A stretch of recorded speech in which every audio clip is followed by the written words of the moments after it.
I just carved your car to shreds. That piece of junk suits you better than anything else. I froze in the kitchen, my hand gripping the phone until my knuckles went white.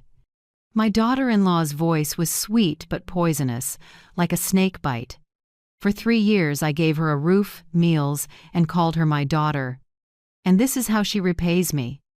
I took a deep breath and kept my tone even. "Honey, I sold that silver Nissan 3 months ago," she snapped. "Sold it to who?" I answered gently. "To a retired state police colonel. The kind who never lets property damage slide." Heavy silence fell. Then sirens wailed. I set the phone down and smiled faintly. "Truth is, sweetheart, I'm done being afraid of losing anything. Now it's your turn to learn how to lose." But before the police knocked on my daughter-in-law's door, let me tell you how a 62-year-old woman who was looked down on learned to strike back with brains and dignity. If you're still listening, tell me where you're watching from. Every comment you leave is another mark in this journey. And if this story has touched you, don't forget to hit like so it can reach even further. I'm Marilyn Cooper, 62, living alone in a quiet suburb of Savannah, Georgia.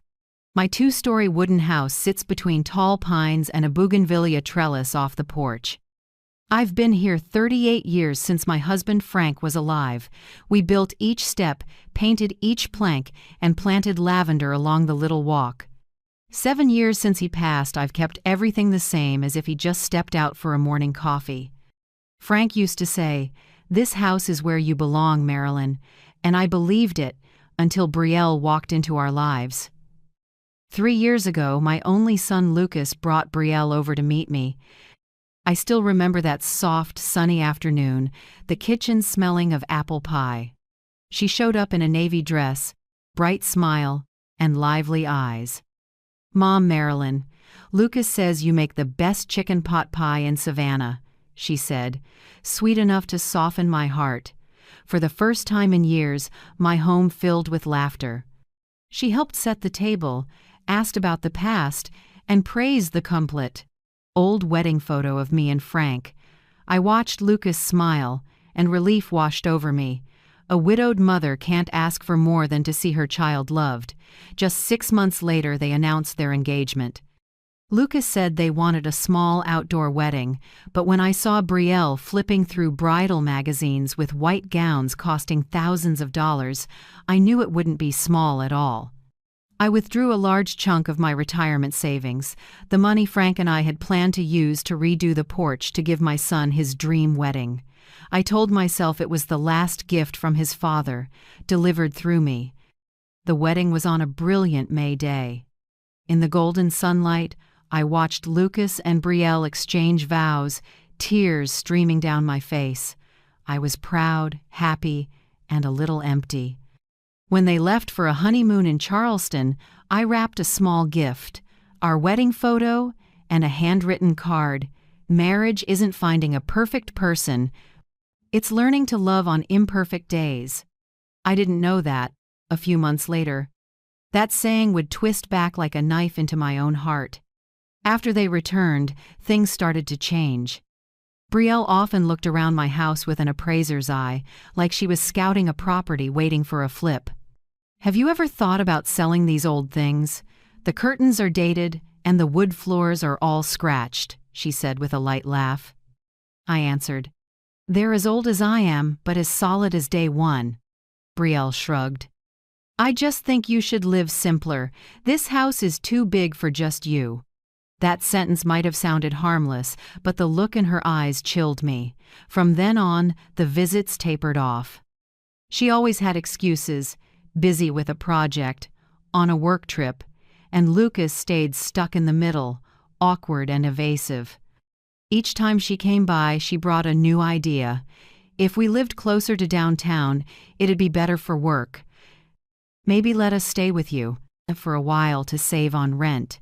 I smiled and deflected. "I'm used to the quiet. Probably not a good match for young people's pace." Brielle gave a thin smile. "Sure, I get it. Keeping such a big house all to yourself must be lonely." I realized that behind the concern was ambition dressed up as politeness. Lucas started to change. The boy who used to call every morning to ask, "Mom, did you have breakfast?" now replied to texts with a few clipped words. I felt the gap widen not between generations, but between love and scheming. One afternoon, my neighbor, Mrs. Dolores King, knocked. She spoke softly. "Marilyn, I've seen your daughter-in-law taking pictures of your house several times.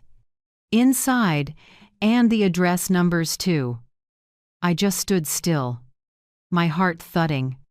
I began to write down every detail: the day Brielle asked about the deed, when she helped herself to my drawer looking for invoices, the way she watched whenever I opened the safe.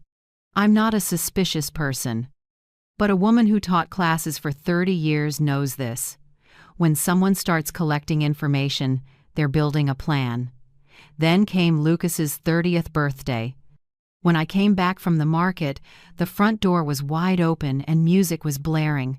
I walked in and went cold. In the living room, a big buffet table with food, wine glasses, flowers, and strangers laughing. In the middle stood Brielle in a red dress, raising a glass. "Happy birthday to my husband and cheers to our new home." Applause erupted. I stood there holding a bag of limes and herbs. A stranger turned to me. "And you are?" Brielle smiled. "Oh, she's the old tenant who hasn't moved out yet." The room burst into laughter. In that moment, I didn't cry or shout. I set the groceries down, walked straight to my bedroom, and closed the door. The last light of day came through the curtains, falling across Frank's photo. I looked at him for a long time and choked out, I've forgotten who I am, honey." But I haven't. I sat at my desk, opened the old notebook. The first line I wrote, "June 12th, begin the counterattack." From that moment, I wasn't a passive target anymore. I, Marilyn Cooper, would be the one setting the trap. Sunday dinners, once our family tradition, started disappearing like steam after a rain. Before, right at 6, I always set the table, laid out the lace runner Frank picked in New Orleans, and waited for Lucas to knock. Now, it was just me and the ticking wall clock. "This week, Brielle and I already have plans with friends, Mom."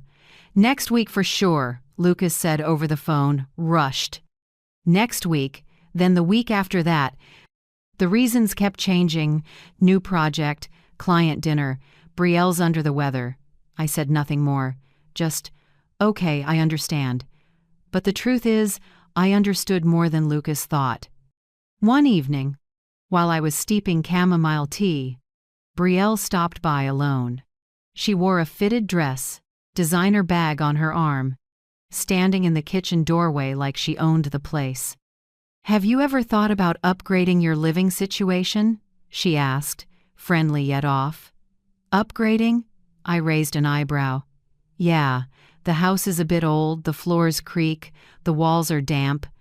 If you want, Lucas and I can help. Turn it into a modern place and sell it for a good price. You could move somewhere more convenient, smaller. Wouldn't that be better for you?" I set my cup on the table and looked at her. "This house is good for me. It's my home." Brielle smiled, a smile thin as a blade. "You're really selfish. People want to help and you won't let them. It's a big house and you live here alone.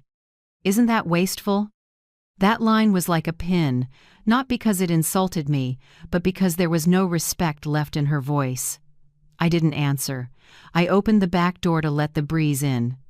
The scent of pine and lavender pushed out her heavy perfume. Lucas drifted farther. He called less, texted in fragments, even forgot my birthday for the first time in 31 years.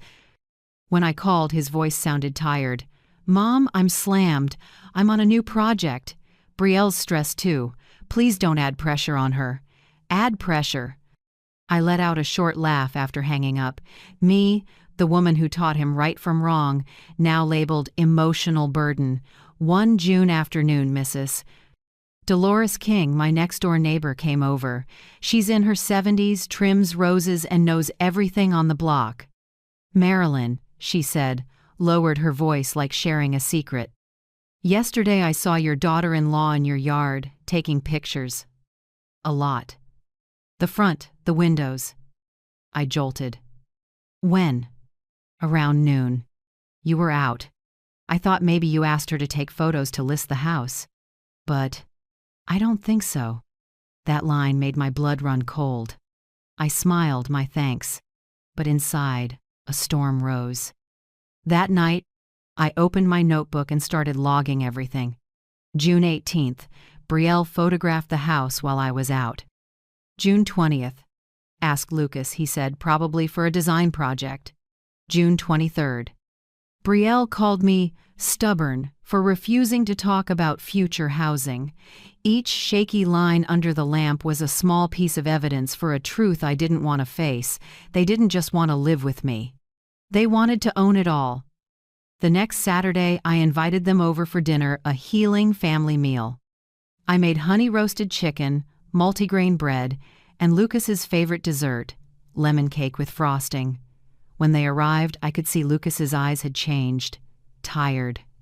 And Brielle moved through my kitchen like it was hers. I think you should let us stay here for a while. Just a few months, until we find a new place. I looked at her and kept my voice gentle. Your place downtown is better than this. But it's too small, Mom. And this, she swept her eyes. Around the room, spacious, quiet. You wouldn't be alone anymore. Win-win. I set my fork down and looked straight at her. Brielle, sometimes quiet is the only thing a widow has left. The air froze. Lucas stared at his plate. Brielle gave a dry laugh. Or are you afraid of losing control? I answered softly, no, I'm afraid of losing peace. Dinner ended in silence. As they left, I heard Brielle whisper to Lucas at the door, she won't budge, but eventually she will. That night I sat on the sofa under a warm yellow lamp. I missed Frank. If he were here, he'd know how to talk to Lucas. But it was just me. I opened my phone and read an old text from my son. Mom, don't worry, I'm always here. Now, every time I read it, I felt nothing but emptiness. I asked myself, when did gratitude turn into entitlement? When did a mother's help become a debt a child can collect? I started pretending to be frail. Not because I was scared, but because I needed to see what they would do if they thought I wasn't sharp anymore. I forgot to turn off the porch light, asked the same question twice, sometimes called Lucas early just to ask what day it is. Brielle acted annoyed, but her eyes lit up every time I misspoke. Every time I laughed it off as memory getting worse with age. One evening, when Lucas stopped by alone, he looked around and spoke quietly. Mom, I'm worried about you. Maybe you should think about moving somewhere more convenient. With care, Brielle knows some great centers. I looked at my son, my heart tightening. Son, my body's older, not my backbone. And I still remember everything, especially when people want me to forget. Lucas fell silent. I knew he understood who I meant. The next day, while I was sweeping the porch, Mrs. Dolores came again, speaking low. They came this morning while you were at the store. Walked around the house, measuring things. I saw Brielle holding a notebook, and Lucas taking pictures of the fence. I set the broom down and looked toward their place across the street. A window curtain shifted, someone was watching back. In that moment, I knew the fight had begun. It wasn't about a house or assets anymore. It was about trust, honor, and the dignity of a mother who gave her life to her family. I went inside, locked the door, and stood in the stillness. A breeze touched our wedding photo. The wooden frame swayed lightly as if reminding me, Marilyn, you may be older, but you don't bow. I looked around the room, the scuffed floorboards, the old chairs, and felt strength rise. Not anger, resolve. I pulled the notebook close, flipped to a new page, and wrote clearly, July 2nd they want to take. I'll let them think they're about to win. I set the pen down, closed my eyes, and whispered, Frank, I'm not alone anymore. This battle I'll fight with both our minds. And in that old wooden house on a quiet street, a 62-year-old woman began preparing for the first counterattack of her life. When Mrs. Joanne Patel called, her voice a little weary, I knew it wasn't simple. Joanne isn't just an old friend, she's the notary I've trusted since my PTA days. She says things straight and doesn't sugarcoat. Marilyn, better sit down for this, she said. Today someone requested a certified copy of your property deed. I nearly dropped the kettle. Who requested it? I asked, trying to keep my voice from shaking. It's under the last name Collins, first name Brielle Collins. My heart skipped. I know Brielle is my daughter-in-law, but the thought of her pulling the deed to my house through a notary office twisted my insides. I hurried to Joanne's office to hear it and see it with my own eyes. Joanne handed me a photocopy. The ink was faded, the office stamp light. On top was a request for a certified copy of the certificate of ownership for the house at 12 Willow Lane, owner, Marilyn A. Cooper. In the power of attorney section, there was a signature with familiar loops. But it wasn't mine. I compared it to your signature on file, Joanne said. It doesn't match. This is a forged signature. I studied each stroke, then felt my hands go cold. After years of signing budget ledgers, invoices, every kind of paper, I knew the difference. The signature on that form was warped and rushed, like someone signing under pressure. A wave of betrayal hit me. Everything I'd built over a lifetime, and someone tried to copy my name to do harm. Joanne flipped to the next page, her face serious. The requester is listed as Brielle Collins at apartment 4B. They also attached a power of attorney template, apparently to copy or replace the original title documents. I bit my lip, steadying myself. Being conned teaches a harsh lesson. Trust can be exploited, and sometimes the person who hurts you is the one you once loved. I called Maya Brooks right away, my niece who'd come down from New York after hearing what happened. Maya's an attorney patient and sharp. When I told her, she came to my house within half a day, laptop in one hand and a bag stuffed with legal pads in the other. Maya read the request closely, her eyes scanning fast. They're trying to lay the groundwork to declare you legally incapacitated, she said bluntly. This power of attorney form can be used as supporting evidence, especially if they line up a medical note to back it. I sat at the table, numb. The idea of being labeled no longer competent just because of a few lies made me feel voiceless. I raised my son, kept this family going, paid every tuition bill for Lucas. Now someone could pair a forged signature with a doctor's embellishment and take everything? Maya went on. Brielle and Lucas could be working in tandem, one pushing the legal angle, the other using pity to manipulate. If they get a medical dot of the medical go, the result saying you have cognitive decline, a court can appoint a temporary guardian. What does that mean specifically? I asked, my voice shaking.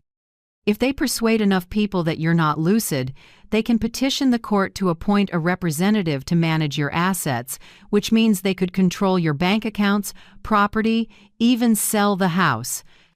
You need to act now. Make a new will. Lock down access to your current accounts, and name a trusted person as your emergency agent, but only because you choose it, not because someone forces you. I nodded. Those words touched my fear and opened a way out at the same time. I couldn't let things happen the way they wanted. Maya dug deeper, and a fact came out that took my breath away.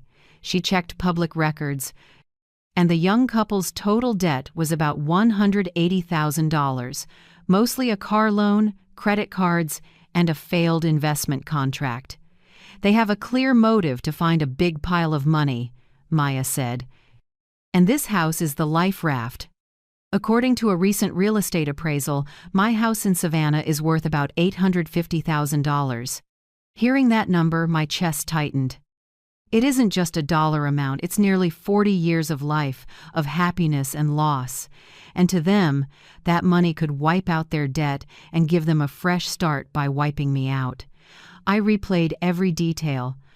Brielle always hinting about upgrading the house, Lucas suddenly taking interest in the utility bills, and the look in her eyes when she walked into my living room, the look of someone pricing a thing. Not loving a home. I understood. If I didn't respond, I would lose everything. Not because they'd snatch it by force, but because they'd make the theft legal by smearing my competence. Maya and I spent hours drawing up a plan. She told me to make a new will, appoint an independent overseer, and spell out, "No one may represent me in any financial transaction without valid medical verification and a court certification. I should also move all my savings into a new account known only to me and Maya. The fewer traces at the old bank, the harder it is for them to access," she said. Then she suggested I record a life estate, meaning I still have full rights to live in and manage the house until I die, no matter what names end up on paperwork later. I'd never heard of it, but the idea made me exhale. "Last thing," Maya said.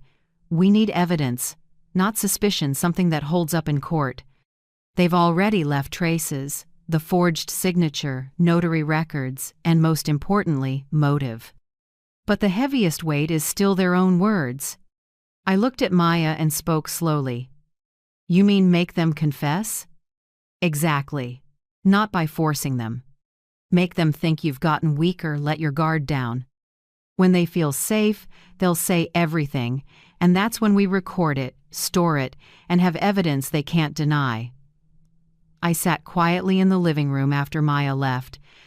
The last light of day hit the wedding photo of me and Frank, making the glass glint. I brushed the oak frame and whispered, "Honey, I'll keep my promise.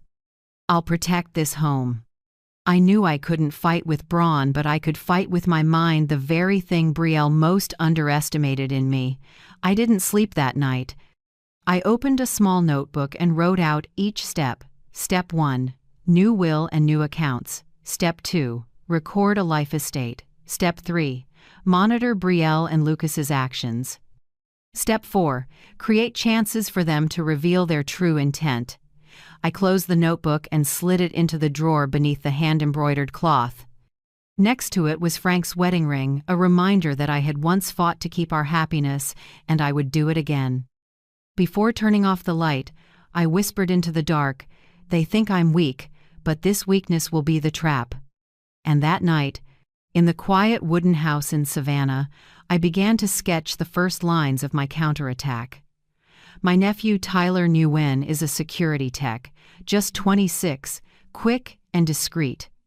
He's the son of my late sister, the little boy who used to play Lego under our coffee table when Frank and I were young. Tyler still calls me Aunt M and keeps the habit of visiting every weekend with a bag of freshly roasted coffee beans. When I told him everything, he didn't look surprised. He just spoke softly, steady. "Bad people always assume older folks can't protect themselves, Aunt Marilyn, but they forget technology can be on the side of what's right, too." 3 days later, Tyler brought a cookie tin. Inside wasn't cookies, but 3 hidden cameras as small as a fingertip disguised as a wall clock, an outlet, and a faux flower vase for the dining table. He checked the wiring and said, "They record audio and video and back up to the cloud. You can watch on your phone, but I suggest you don't. Let them think you know nothing." I nodded. Something cold and slow moved in my breathing as I looked at those tiny devices. Part of me hurt having to use cameras to watch my own family, but another part knew that without this, I'd be erased from my own life. I decided to set the bait myself. One morning, I called Brielle. "Honey, I think I should make a spare key. If I misplace mine, you can help me get in." Brielle sounded more eager than I expected. "Oh, of course, Mom. I'll keep it for you." I took the copy to her. When the key dropped into her palm, I saw that look, the look of someone who just grabbed control. "Now you can relax," she said, smiling thin as a razor. I answered softly, "Yes, I'm very relaxed." As the door closed, I turned away, my chest trembling with anger. But for the first time, my fear had turned into a clear plan. Over the next days, I started acting forgetful. I forgot to turn off the stove, let a pot boil, dry and burn, then called Lucas to check. I told the same story about Frank, how he was out back watering the garden just to watch their reactions. Lucas watched me quietly, his eyes a mix of pity and doubt. Every time I gave a weak laugh or misstated a date, that look sharpened. Brielle, though, started to look pleased. One afternoon, I was reading the paper in the living room. The door clicked and Brielle's heels tapped across the floor. She thought I didn't notice. She circled the room, looked in corners, picked up frames, peeked in a drawer. After she left, I checked my phone. The camera hidden in the vase had it all. Brielle rummaging, opening the drawer with old invoices and a couple of notebooks. I hit save on the clip, feeling both hurt and strangely numb. I'd gotten so used to being wounded that the tears didn't come anymore. 2 weeks later, Lucas came with Brielle. They brought a bag of takeout. Near the end of dinner, I heard Brielle's voice, soft but clear enough for the camera. "Lucas, you need to get Mom in for a neuro check soon. I don't think she's okay." If a doctor confirms it, the power of attorney gets easier. I sat there quietly, sprinkling salt on the mashed potatoes as if I'd heard nothing. Lucas stayed silent. I didn't know what was in his head, fear, complicity, or just exhaustion. But I knew one thing. The camera heard everything. That night, I took the next step in my plan, moving all the money. I sat at the computer, the screen light on my older face. My hands trembled a bit, but every keystroke was decisive. I moved nearly $280,000 retirement, insurance, and Frank's savings into a new joint account with Maya. I left only a few $100s in the old account, just enough to keep up appearances. When I finished, I leaned back and closed my eyes. It wasn't just a bank transaction, it was pulling power out of the hands trying to seize it. Some might call me cold. They don't know I'm learning how to survive in my own home. What do you think? Do we sometimes have to be that cold to protect what's right? Tell me in the comments. The next day, I met Joanne Patel at her office. On her desk was a stack of papers, the updated will, the life estate recording, and a memo from Maya. Joanne read slowly, every word. Lucas Cooper inherits only if there is no evidence of coercion, deception, or fraudulent conduct related to the property owner. In any other case, inheritance is revoked.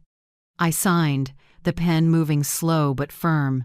This time, no shaking. "Want me to seal the file here?" Joanne asked. "Absolutely. And only open it when I ask, or when Maya is with me." Joanne nodded, stamped the red seal, tucked everything in a sealed envelope, and locked it in the safe. "I'll keep it secure. And Marilyn, you're doing the right thing." I smiled, tired but genuine. "I'm just learning to protect myself." That evening, I stood in the kitchen with the small light on, looking at the house resting under warm yellow. The smell of old wood mixed with cinnamon and coffee, the scent of calmer years. From today on, this house would be protected by something stronger than a deadbolt, the law and preparation. I looked up at the ceiling where the tiny hidden camera glowed a faint red. "Frank," I whispered, "see it? I've set watchful eyes to keep our home. I'm not afraid anymore." Night air slipped through the window frame, carrying crickets and the lavender from the yard. I smiled. Everything was ready. 3 days later, Brielle dropped by. She brought a gift box, said it was pie from your favorite shop. I opened it, a store-bought apple pie, the very thing she knows I'm allergic to. She smiled, fake sweet. "You need to watch what you eat, Mom. At your age, memory goes quick." I looked at her, even tone. "Thanks for the reminder. I'm taking note of that every day." She didn't know that in this very kitchen, 3 cameras were running. Every word, every glance, every stiff smile captured, second by second. That night, sitting alone on the porch, I opened my phone and replayed the day's clip. Brielle's face was sharp on screen, her voice so clear it still tightened my chest. But instead of pain, I felt a strange calm. I'd come too far to turn back, and for the first time in years, I didn't see myself as a victim. I was the one moving the pieces, quiet, patient, fully prepared. I turned off the phone, closed the door, and wrote a single line in my diary. August 20th trap set, eyes open. All that's left is for them to walk in. On an early fall morning, as maple leaves started to drift along Willow Lane, Lucas called me, voice soft but stiff. "Mom, Brielle says you've been forgetful lately. We just want to make sure you're okay. Can you come with me tomorrow to see Dr. Leonard Price? He's a specialist in older adults." I knew exactly what that meant. Specialist in older adults is the polite way to say geriatric psych. I answered lightly, like nothing was amiss. "Of course, honey." I'm curious to see how sharp my memory still is. When I hung up, I texted Maya. "Tomorrow, 10 a.m. Dr. Price's office. Come with me." A few minutes later, she replied, "I'll be there. Stay calm. Let them show themselves." The next morning, I wore a cream linen dress, hair pinned neat. Before leaving, I touched Frank's photo on the little altar and smiled. Let's see how far they'll take this performance today. Dr. Leonard Price's clinic is on the second floor of an old building downtown. The walls are lined with yellowed certificates and photos of him with older patients' faces smiling but tired. Lucas sat beside me in the waiting room, eyes shifting. Brielle held her purse, tapping her phone, glancing at me now and then. Maya arrived right on time, with a folder and a light smile. Dr. Price stepped out. He's in his 50s, salt and pepper hair, a low voice trying to feel trustworthy. "Mrs. Cooper, come in. Your son and daughter-in-law say you've had some forgetful episodes lately." I smiled. "I've heard them say that too, so I came to see if my memory's really that bad." The exam started with easy questions. "Do you know what day it is today?"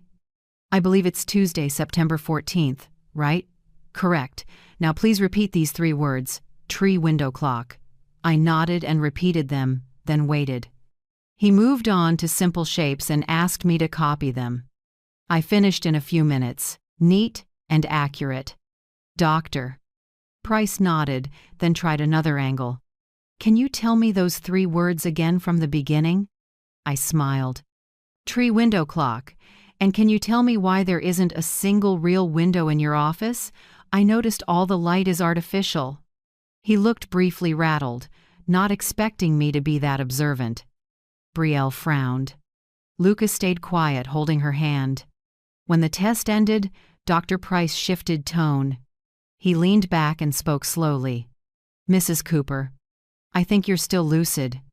However, at your age, it's wise to plan for emergencies. I suggest you sign a temporary financial power of attorney, so if anything happens, someone can help manage your finances." Before I could speak, Maya cut in. Firm. "Respectfully, Mrs. Cooper is fully competent. There's no medical basis to advise a patient to sign such a document at a first visit. If you want to make a recommendation, please put it in the record with a lawful rationale." Silence. Lucas looked up, frowning. "Maya, it's just a standard precaution. You're overreacting." Maya smiled. "I'm doing my job as counsel to protect my client's legal rights." "Doctor." Price cleared his throat, trying to steady himself. "I'm only suggesting, not forcing anyone." But Brielle wouldn't let go. "Doctor, my mom forgets a lot. She once burned a whole pot, almost set the stove on fire, and she got lost at the grocery store." I turned to her, voice light but sharp. "Brielle, that's a lot of stories. Do you have proof for any of them?"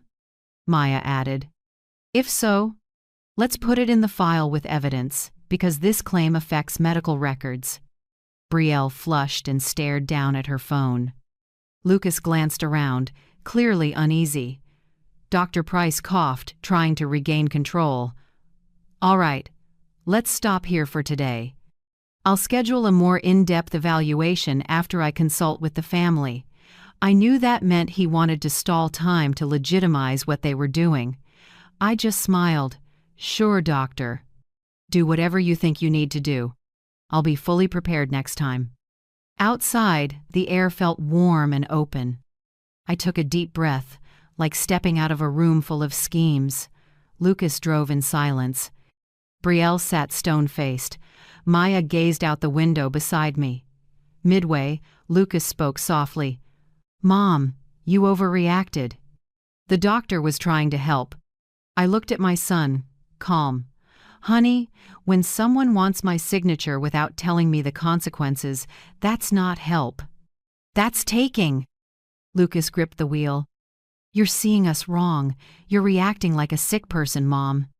Everyone can see you need supervision." In the rearview mirror, I looked at him, no anger left, just a quiet sadness. "No, honey, I'm not sick. I'm just hurt that you can't tell the difference between concern and manipulation anymore." No one spoke again until the car stopped at my gate. When I got out, Maya stayed a few extra minutes. She took my hand, voice small but steady. "You did great. They're losing control, and that's when mistakes happen. Don't be angry with Lucas. People who get manipulated are usually the ones who trust most. But now we have what we need. Proof they tried to push a power of attorney." I nodded. "Thank you. Today I learned they're not trying. I can't talk anymore, they're trying to win." Maya gave a sad smile. "And when winning is all they think about, they'll beat themselves." That night, after eating alone in the kitchen, I made a cup of mint tea, opened my phone, and logged into Tyler's storage account. With one small tap, the videos from the in-house cameras popped up. I chose the clip from last week's dinner where Brielle said, "We have to get Mom in for a neurocheck soon." I listened to her voice again, calmer than ever. Every word had become admissible evidence, and more than that, a confirmation of the entire plan I had sensed. I set down my tea, opened my notebook, and wrote the day's last line. September 17th. They tried to force a signature. Failed. Time to counterattack. I closed the notebook, turned off the light, and in the wooden house's quiet darkness, I smiled for the first time in months. Not a victor's smile, but the smile of someone who has taken back the initiative. After that memory exam, I knew one thing: Brielle wouldn't stop. When one scheme fails, people like her find another way, and I had to stay one step ahead. I sat by the window, looking at the silver 2018 Nissan resting quietly in the afternoon sun. Frank used to call it the faithful car, because in 5 years it never gave me trouble. But now, it wasn't just transportation. It was about to become a weapon in my plan. I opened my laptop and listed it on a local marketplace. 2018 Nissan Altima, fully maintained, single female owner, excellent condition. In less than 2 hours, the phone rang. A deep, clear male voice. "Mrs. Cooper? This is Marcus Ellison. I'm a retired state police colonel. I'm interested in the car you posted. May I come see it this afternoon?" From the way he spoke, I knew he was serious. At 3 p.m., he arrived. A man in his 60s, tall, broad-shouldered, salt and pepper hair, walking with the steadiness of someone trailed by discipline. White button-down fastened to the collar, a steel watch gleaming. He walked around the car, tapped the body, bent to study the paint. "Car's in great shape," he said, a quick smile in his eyes. "You take good care of it. My wife used to fuss over her Camry like that until I let my grandson back it into a light pole, and she was mad at me for a week." I chuckled. "Sometimes a woman only has a few things to tend like herself, Colonel." He nodded, thoughtful for a moment, then said, "I'll buy it. But I do have a flaw. If anyone damages my car, I go after them to the end. I don't let even the smallest scratch slide." I tilted my head and asked, almost casually, "What if someone does it on purpose?" He looked me straight in the eye, voice firm. Then I filed charges immediately, not because of the car's value, but because I hate disrespect of others or of myself. I smiled. Good. My car's about to be in the hands of a principled man. We closed the deal that afternoon. He paid in full by transfer, not a huge amount, but enough for me to deposit into the secret account Maya set up last week. When the colonel took the keys, I said, "I trust this car will be safe with you." He answered softly but steady, "And I trust that if anyone dares hurt you, they'll learn an expensive lesson." That line warmed me not just because a former officer was backing me up, but because it felt like having an ally, even if he didn't yet know the real plan in motion. That evening, I sat in the kitchen under warm light. I placed the old Nissan key, the extra copy I'd kept, right in the center of the table, easy to spot. I knew Brielle would come. Soon. She had a habit of dropping by to check on me, pretending to care while really inspecting. And just as expected, 2 days later, around 4 p.m., came the knock. "Mom, I came to see you." I opened the door, hiding a smile. "Come in, honey." Brielle walked in with strong perfume and a searching gaze. She made small talk, pretended to care about my health, then her eyes settled on the key ring. "Oh, you still keep the Nissan key?" I shrugged, casual. "Habit. Even if I barely drive it now, I leave it there." "I thought you sold it?" I smiled. "Not yet. I'm still thinking." Brielle gave a light laugh, and that sly glint flashed in her eyes. I knew an idea had just formed in her head. 3 days later, on a Saturday morning, I left early. I parked my rental car in a lot near the grocery store 3 blocks from my house. From there, I could see the alley leading to the lot where Colonel Ellison's Nissan sat, exactly where I used to park for years. I held a small pair of binoculars and stayed quiet in the car. The sun climbed, light filtering through branches and flashing on the pavement. Part of me still couldn't believe she'd go that far. But a mother's instincts don't lie. 11:18 a.m. A red sedan stopped, the door opened, and Brielle stepped out. A baseball cap, sunglasses, and something long and shiny in her hand, a large metal key filed to a point. I held my breath. She looked around, then went to the silver Nissan. She crouched slightly and dragged her hand hard along the door, then down the side. The metal on paint screech was chilling. I raised my phone and snapped 3 shots, then switched to video. Every move, every jagged line gouged into the paint, all of it was clear on screen. I could hear my own heartbeat, slow, heavy, strangely calm, no anger. Just confirmation. Everything I'd sensed was true. When Brielle left, I stayed in the car a few more minutes. No cursing, no tears. I simply opened my phone, found Marcus Ellison in my contacts, and hit call. He answered after a few rings. "Mrs. Cooper, is something wrong?" I looked at the shredded car, sunlight skipping across deep gouges like claw marks. "Colonel," I said, slowly, "it's time to make good on your promise." "What do you mean?" "I'll send the video, watch it, and you'll know what to do." His voice dropped, stern. "Understood. I'll take it from here." I hung up and took a long breath. Warm air drifted in through the window with the smell of hot plastic and exhaust, but all I felt was a rare stillness, the calm of knowing the game had turned.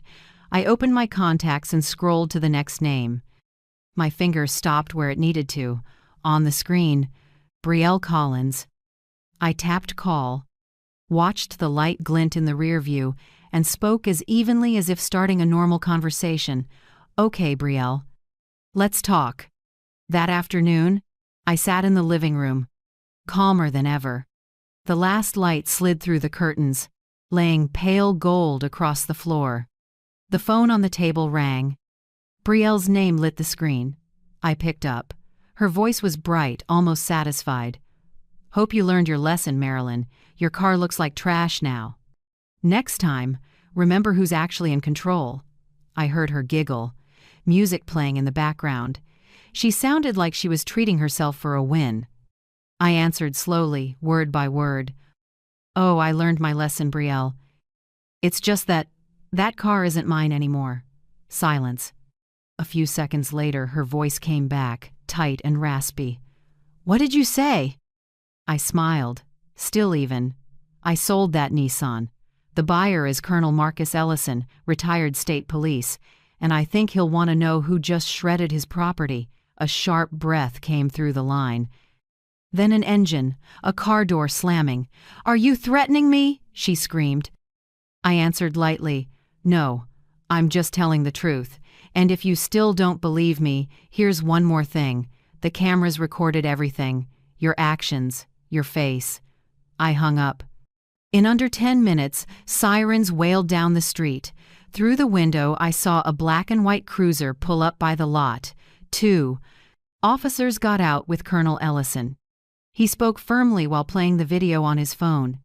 They walked to the gouged Nissan, took photos, measured. Brielle stood there pale, hair blown messy by the wind. She tried to say something, but her voice shook too hard to make sense. I didn't go out. I just eased the curtain and watched through the slit. I felt no anger, only a quiet feeling justice. Justice isn't revenge. It's order returning after someone twisted it. My phone buzzed. A text from Lucas. Mom, what are you doing? Why are cops at our place? I didn't reply. I set the phone down and poured more tea. 5 minutes later, a second text. Brielle says you set her up. Did you? I sighed. That's what hurt most, Lucas still believing her with the truth right there. I wouldn't argue by text. 15 minutes later, I heard his car at the gate. He walked in, face torn between anger and confusion. Mom, I need you to explain this. I pointed at the chair. Sit. We talk like two adults. Lucas sat, forcing calm. I don't understand. Brielle says you staged this to get her arrested. She was just checking the car. She didn't do anything. I stayed quiet a moment, then took out my phone and opened Tyler's app. On the screen, a crisp video of Brielle scratching the car, her face tight, eyes full of hate. The metal-on paint scrape came through clear. Lucas stared. His face went white. No way. And this, I said, opening the second folder, is the audio from last week's dinner. Brielle's voice filled the room. You need to get Mom in for a neurocheck soon. If the doctor confirms it, the power of attorney gets easier. Lucas dropped his head, hands clenched together, shaking. I spoke slowly. You see, I don't have to invent anything. They said it themselves. After a long while, Lucas looked up, eyes red. I believed her. I thought you were suspicious. I thought you were lonely and imagining things. His voice cracked. She said if I just helped a little, everything would be fine. You call lying, forging signatures, damaging property, and trying to dump your mother in a nursing home helping a little? I asked, not loud, but sharp as a blade. He was silent. A tear fell onto his hand. Mom, I was wrong. I shook my head, still calm. You were wrong, but I'm sorry isn't enough. Forgiveness doesn't come from tears, Lucas. It comes from action. He looked at me like he was waiting for the rest. I set down my cup and met his eyes. If you truly want to make this right, do 3 things. First, divorce. Not because I demand it, but because this marriage is killing you little by little. Second, therapy. You've been manipulated long enough. If you don't look back, you'll repeat this in the next relationship. Third, respect boundaries. I'm not someone you can lean on or control anymore. If you want to stay in my life, come as a grown man, not a child asking for money or pity. Lucas sat still. I saw the fight in his eyes, guilt, shame, and a love he hadn't found words for yet. Finally he nodded, voice hoarse, I'll do it. I don't want to lose you again. I rested my hand on his shoulder. I don't want to lose you, but I won't accept being hurt anymore. We sat like that for a long time. Outside, late light spread across the porch, warming the old family photo Frank alive, Lucas 12, a wide, innocent smile. I looked at it and felt a quiet ache. When Lucas left, he didn't say goodbye.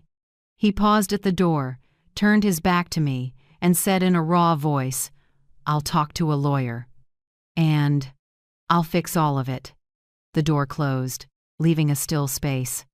I knew he was crying, but I didn't follow. Sometimes people need to hurt on their own to learn how to stand.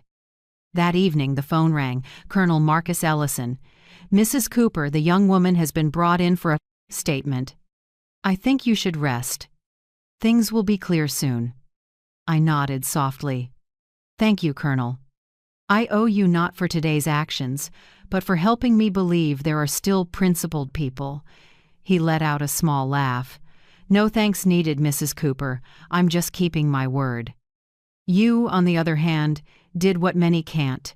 You stood up for yourself." After hanging up, I went to the porch and sat in Frank's old wooden chair. Savannah's night sky was clean, a few stars winking in the dark. I sipped my cooled tea, oddly peaceful. The trap had sprung. The truth was out. No more hiding, no more pretending. And in that quiet moment, I realized what made me strong wasn't a clever plan, but the belief that I deserve protection, even if I have to be the one to do it. I closed my eyes and listened to the wind in the pines, whispering, "Frank, rest easy." I won not by striking back, but by keeping myself. On Monday morning, I arrived at attorney Maya Brooks's office an hour early. Savannah was hushed low gray clouds, fresh air after a night rain, water droplets on car windows catching the weak sun. Maya was already in the conference room with a thick stack of files, neatly labeled assets, forged transactions, video evidence, audio recordings. She looked at me with a light smile and steel in her eyes. "Are you ready?" she asked. "I'm ready," I said, straightening my collar. Right at 9 a.m., Colonel Marcus Ellison walked in, white shirt, navy blazer, steady steps. Behind him came Hal Stein, Brielle's attorney. And finally, Brielle, hair curled into neat waves, face pale, dark circles under her eyes. I looked at her without anger, only tiredness and the sense of someone who had survived a storm. Hal Stein opened his briefcase, voice polite with a touch of forced warmth. "Mrs. Cooper, my client, miss." Brielle Collins wishes to express deep remorse for what happened. She recognizes her actions were impulsive mistakes. We'd like to discuss a resolution. Full restitution for the vehicle damage, a formal written apology, and in return, you withdraw the criminal complaint. That way, both sides can close the past peacefully. Maya glanced at me, waiting. I placed my hands on the table and said evenly, "No." Hal blinked, leaning back slightly in his chair. "I'm sorry. Do you mean—" "I said no," I repeated, slower, clearer. "I've spent too many years believing silence keeps the peace. Turns out it only makes people think I'm weak." The air in the room grew heavy. Brielle squirmed, her hands clenching together. Maya opened the file stack and slid it toward Hal. "Before we discuss settlement, you need to review these. This is evidence of a scheme to forge a power of attorney, including a fake sample of Mrs. Cooper's signature, a request for certified copies of the deed, and an audio recording of Miss Collins planning with her husband." Hal bent to read, his brow tightening. "Are these authenticated?" Maya answered, voice like steel, all notarized, time-stamped, and stored in an independent system. In addition, we have video of the property damage captured by Colonel Ellison's camera and provided by Mrs. Cooper herself. The colonel nodded. "I've forwarded everything to state police. The vandalism case can be filed at any time." The room fell silent. Brielle stared down, biting her lip until it bled. I looked at her and saw the collapse in her eyes. I spoke slowly, each word clear. "Before any apology, I have 5 conditions. If you accept them, I'll agree to let Colonel Ellison withdraw the criminal complaint once every obligation is met. If not, I'll proceed with additional charges for fraud and document forgery." Hal looked up, cautious. "Please state them." I took a breath and turned the page I'd prepared. First, full restitution for all damages, including Colonel Ellison's repair, costs, reputational harm, and legal fees. Second, a written confession, acknowledging all deceit, signed and notarized. Third, finalize the divorce from Lucas Cooper within 30 days. Fourth, a commitment to stay away from me and my property no closer than 650 feet. Fifth, no request for alimony or division of marital assets in any form. I lifted my head and looked Brielle straight on. If you refuse, I will make sure you stand before a judge, not just for a scratched car, but for organized deception. Brielle burst into tears. Not the cry of an arrogant woman, but of someone who knows she just buried her future. She sobbed, choking on words. Mom, Marilyn, I'm sorry. I don't know how it all came to this. I just wanted... I cut in, calm and even. No, it's Mrs. Cooper, thank you. Brielle froze, tears spilling. She understood I had just severed the last thread between us. Hal started to speak, but Colonel Ellison raised a hand. Mr. Stein, I think your client should listen closely to her attorney. Maya followed, cool as ice. Miss Collins, if you accept these conditions, we'll assist the Colonel in filing to withdraw the criminal case after restitution is completed and the divorce is finalized. If not, you're facing 6 months to 2 years in custody, plus a permanent criminal record. The room was so quiet you could hear the clock tick. Hal Stein gave Brielle a small nod. Miss Collins, I advise you to sign. This is the least damaging option. Still sobbing, her hands shaking, Brielle picked up the pen. She looked at me one last time, searching for pity, but I gave none. She signed messy strokes, ink bleeding into the page. When she finished, she slumped into the chair, tears falling non-stop. Maya gathered the papers, crisp and efficient. This becomes legally binding once notarized. Copies go to your attorney and to Colonel Ellison. The Colonel nodded, standing. Once I receive full restitution, I'll file to withdraw the criminal case. I'm doing it for Mrs. Cooper, not for you. Brielle nodded weakly and murmured, I understand. As everyone stood, the room felt lighter, like a ton had been set down. I gathered my bag and rose slowly. Maya set a hand on my shoulder, her voice gentler. You did it. This isn't a win, it's the restoration of what's right. I smiled, small but real. Justice has a price, Maya. I'm paying it with what I've endured. As I turned toward the door, Brielle suddenly spoke, voice raw but bitter. You'll end up alone, Marilyn. Even your son will leave. You'll grow old by yourself. I paused at the threshold, didn't turn, and said softly, Maybe. But at least I'll be free. I pushed the door open and stepped out, leaving behind the sobs and the dry scratch of one last pen stroke in a silent room. Outside, Savannah's sunlight was clear and bright. Last night's rain had washed the dust from the streets, leaving the smell of damp grass and a soft breeze. I drew a deep breath and took the steps slowly. In my bag, the sealed copy of the signed conditions rested like a period at the end of the darkest chapter of my life. There was no gloating, no triumph. Only relief, like setting down a weight I'd carried too long. I knew there wouldn't be many people around me from now on, but that no longer scared me. For the first time in years, I wasn't living out of fear or guilt. I walked on, slow and steady, through the busy street, thinking, justice isn't payback. It's the moment you stop letting others define your worth. After that decisive meeting at Maya's office, my life went quiet. No more midnight calls, no more fake knocks at the door, no more calculated smiles. Just the 2-story wooden house, so still I could hear the living room clock marking time. But the quiet wasn't entirely comfortable. It left a space, and in that space, the name Lucas echoed heavy, confused, aching. My son had left Brielle, just as the agreement required. The divorce went through quickly, no tears, no battles, 2 people stepping out of each other's lives with a cold sheet of paper. And then, Lucas had nowhere to go. He moved out of the place where I'd once paid the deposit. Work suffered from the rumors around the case. The friends Brielle had introduced kept their distance.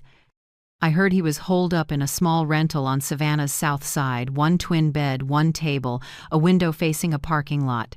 I didn't visit, not out of anger, but because I knew he needed to face himself. But every Sunday night I sent short texts. Have you eaten? Don't miss rent. Go to bed early. Wake up earlier. No, I miss you. No, I forgive you. I kept clear boundaries so he'd understand love doesn't mean letting someone hurt you again. One February afternoon, Lucas called. His voice was low and rough, like after a long night. Mom, I started therapy. I was quiet for a few seconds. Good. Were you going to hide that from me? He gave a small laugh. I was afraid you'd think I was performing. But the doctor says I'm emotionally dependent, that I keep looking for someone like you in every relationship, then try to fix them, the way I thought I had to save Brielle. I leaned back in my chair, heart sinking a little. People often confuse love with fear, Lucas. Someone who truly loves doesn't try to fix anyone.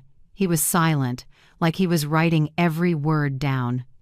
In the following weeks, Maya told me Lucas had started taking freelance interior design work and was paying down old debts. I didn't help. I didn't send money. I didn't step in. Only once, when he called and asked, Mom, if I can't make it this month, will you help? I answered plainly, I'll help by teaching you how to write a deferment request, not by paying it for you. He gave a strained chuckle. You're never easy. I smiled. What's hard is what we remember. 3 months passed, and Lucas began to change. His voice steadied, less complaining.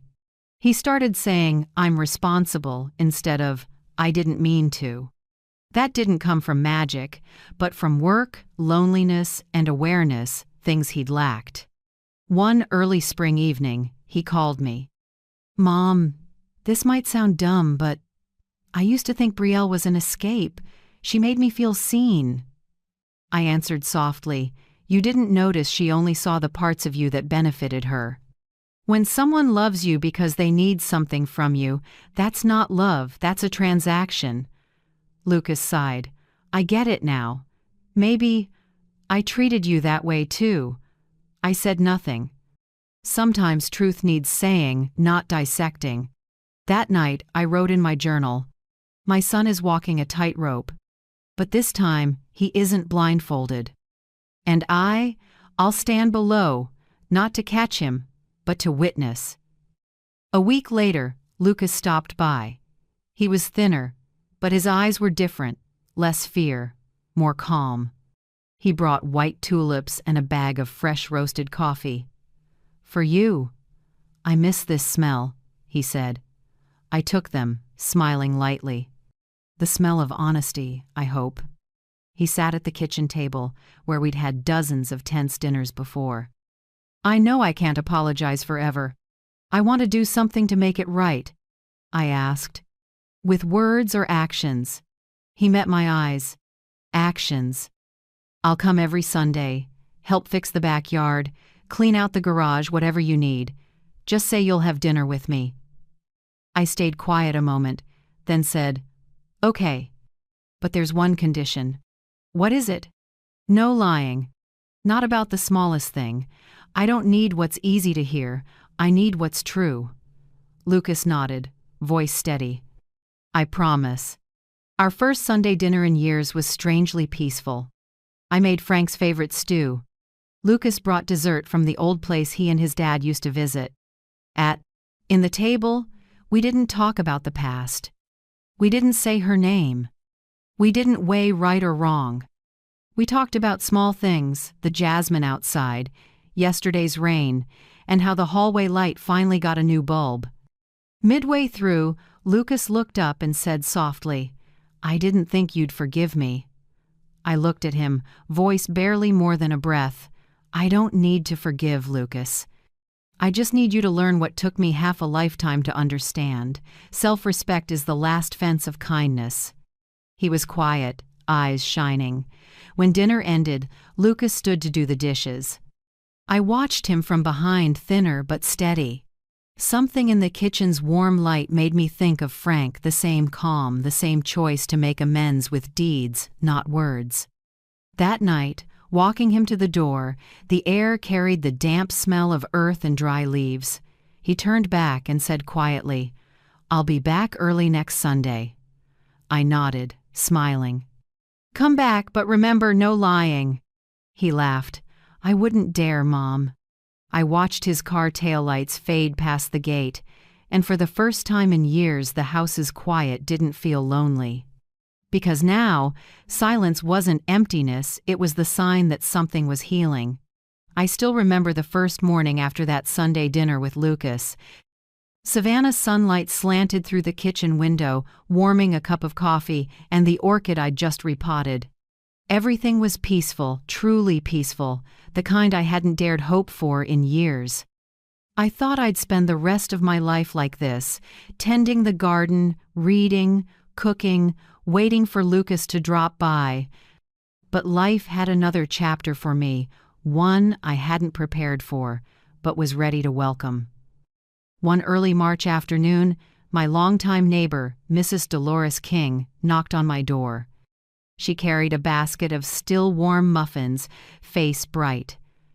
"Marilyn, you know your story's all over the neighborhood, right?" I paused. "Which story? The one where your daughter-in-law tried to take your house, and you fought back with cameras and the law," she whispered, eyes shining. "I shared it with a few women at church. Now everyone wants to ask you how to protect their assets." I laughed, a little embarrassed. "I'm no expert, but you stood up. A lot of women our age get taken advantage of by family and don't know where to start. They need someone like you." I fell quiet. Her words stayed with me. 3 days later, when the knock came again, I wasn't surprised. This time, 3 older women stood on the porch, notebooks in hand, faces a mix of shyness and hope. "We're friends of Mrs. Dolores. She said you could show us how to keep our house papers safe."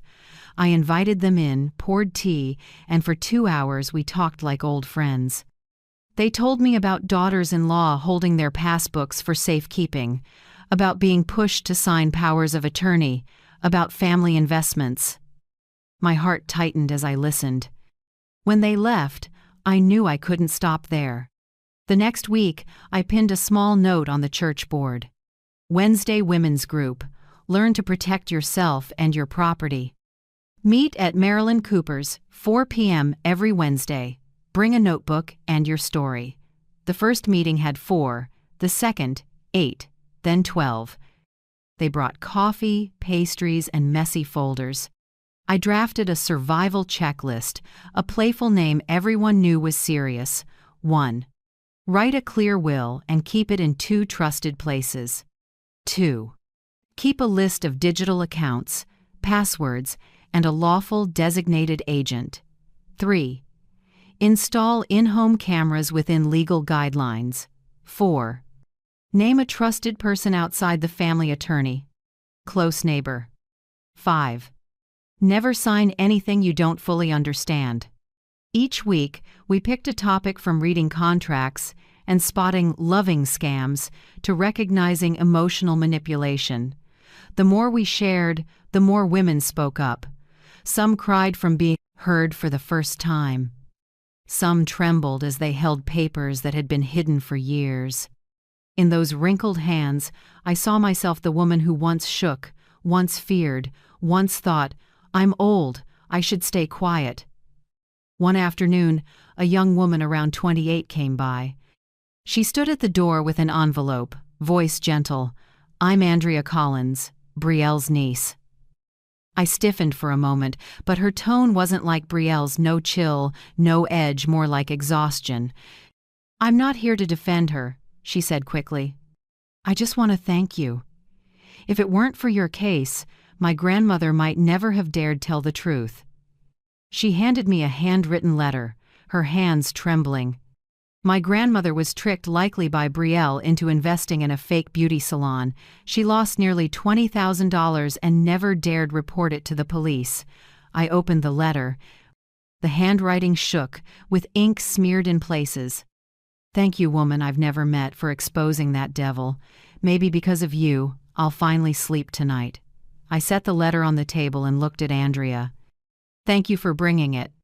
Would you like to join the Wednesday group?" She nodded, eyes wet. "I think my grandmother would want me to." That night I told Maya. She went still. "You know, this could open a new prosecution. If Andrea's grandmother signs, we can submit more evidence to the DA." 2 weeks later, Maya brought news. 3 more victims have come forward. Same pattern. Brielle preys on trust, builds a fake closeness, then steals assets. I was silent for a long time. Not because I was surprised, but because deep down I'd always sensed Brielle wasn't just greedy, she was a structured predator. By month's end, the phone rang. It was Colonel Ellison. "Mrs. Cooper, I wanted you to know the DA has opened a separate case against Brielle Collins. I can't share details, but they have enough to dig deeper. Prison. Time is possible." I sat still, looking out at the yard. The wind moved through the leaves, soft as a sigh. "I'm not happy about it, Colonel," I said slowly. "I just feel at ease. Justice isn't to make someone suffer, it's to reassure others they won't be hurt again." He reflected. "You're right. Not everyone understands that line." From then on, the Wednesday Women's Group kept growing. My living room couldn't hold us, so we moved to the church hall. Mrs. Dolores baked, Andrea handled the printouts, and I sat in the circle saying sentences that seem simple but take forever to learn. "I don't agree. I need time to review. I'm saying no." Each time someone said their first real no, everyone clapped. In their eyes, I saw the light I'd once lost, the light of self-respect. One afternoon, as the group broke up, Andrea came to me and asked quietly, "Do you ever regret it, making everything so public?" I smiled. Yes. In those first nights, I wished none of it had happened, but not anymore. Because if I'd stayed silent, more people would be hurt. "And the noise you hear, that's the sound of people learning to stand up." She nodded, smiling. "You don't know this, but they call you Steel Marilyn." I laughed. "Steel rusts too, dear. But once you grind it clean, it shines brighter."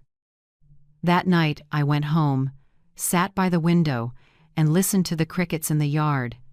On the table were thank you notes from women who'd saved their assets and a bouquet of white tulips Lucas had left that afternoon. I wrote in my journal, "Justice isn't only a verdict. Sometimes it's a circle of women who know how to protect themselves, a son relearning honesty, and an old woman finding meaning in the late afternoon of life." I looked up and out the window. Lights came on across the neighborhood, and I knew, even late as it was, a new chapter was starting, one of freedom and sharing. That afternoon, while I was trimming lavender in the garden, a familiar car stopped at the gate. I looked up Lucas. He got out with a folder and a bag of fresh roasted coffee. His smile was tentative, but his eyes were different. Steady, grown, no longer dodging. "Are you free?"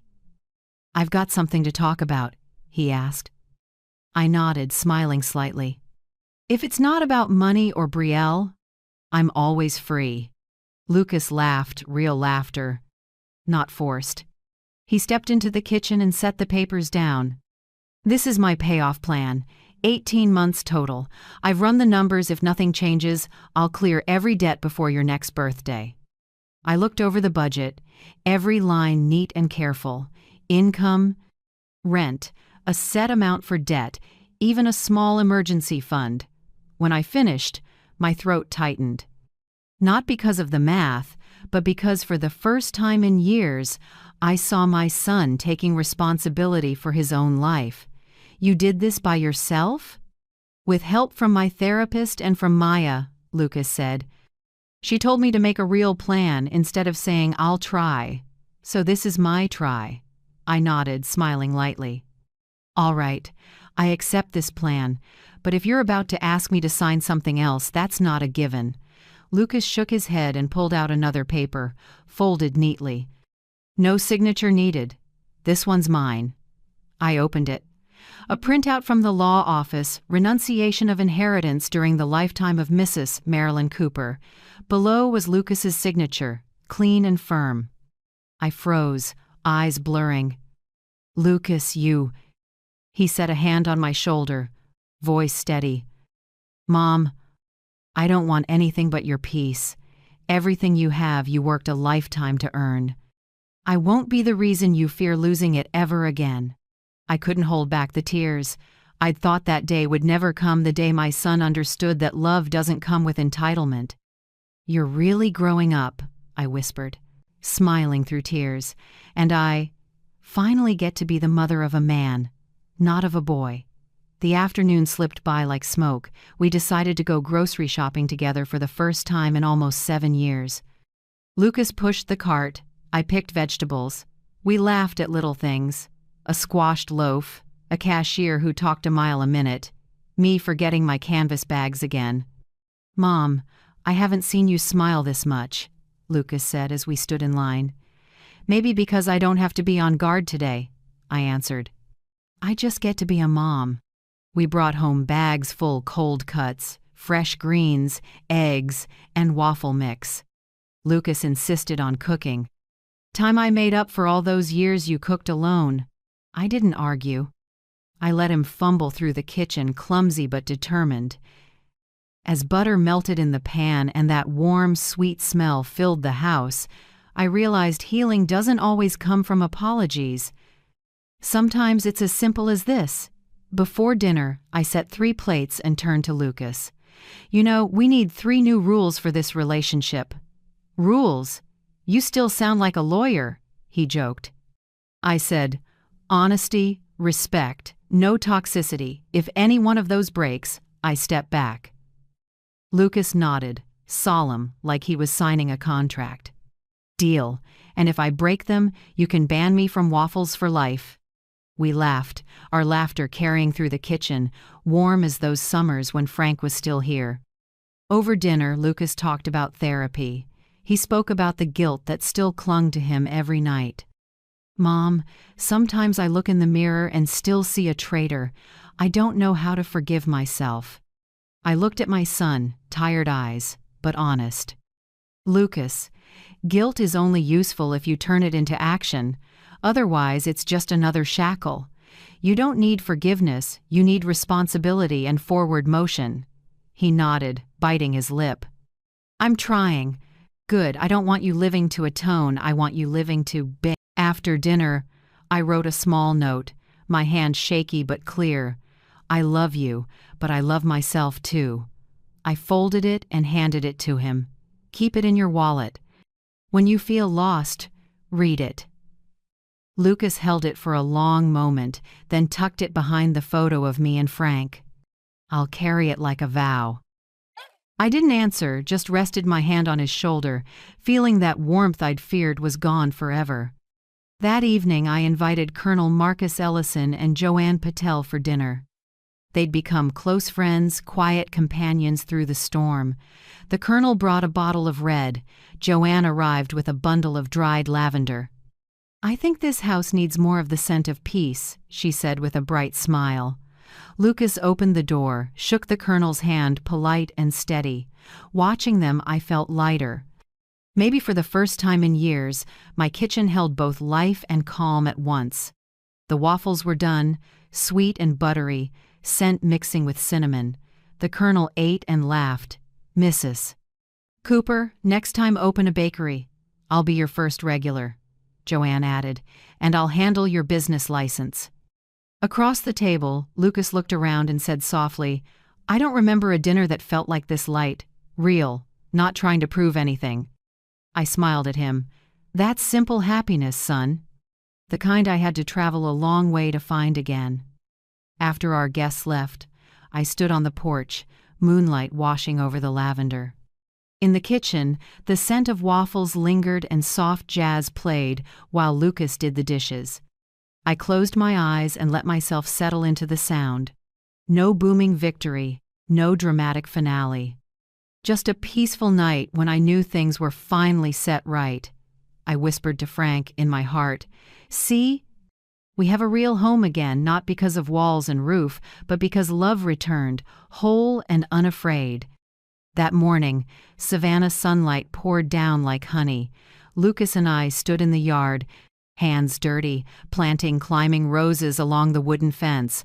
The smell of damp soil, fertilizer, and new sun folded into one, a feeling I hadn't had in a long time, a true beginning. Bent over with a small spade, Lucas mounded earth around a root ball, voice easy as the breeze. "Mom, if these make it through winter, I'll build a trellis over the porch. Next year's going to be beautiful." I watched my son sweat on his brow, strong hands, and felt as calm as a lake after a storm. "Care for them honestly and they'll live, Lucas. Same with you, sometimes people just need time and the right light." He looked up and smiled. "I've got both now, Mom." News about Brielle still popped up in the local paper now and then. My chest didn't tighten anymore. The latest piece said she was facing another lawsuit, this time over an investment scam. Maya texted, "If convicted, she might actually serve time." I replied, "I hope she learns the lesson not in prison, but in her conscience." No one can reclaim the past, but I believe sometimes justice lives in the moment you realize there's no one left to blame. Days slipped into an easy rhythm. The Wednesday Women's Group had 20 members now, all ages from an 82-year-old widow to a 30-something bank clerk.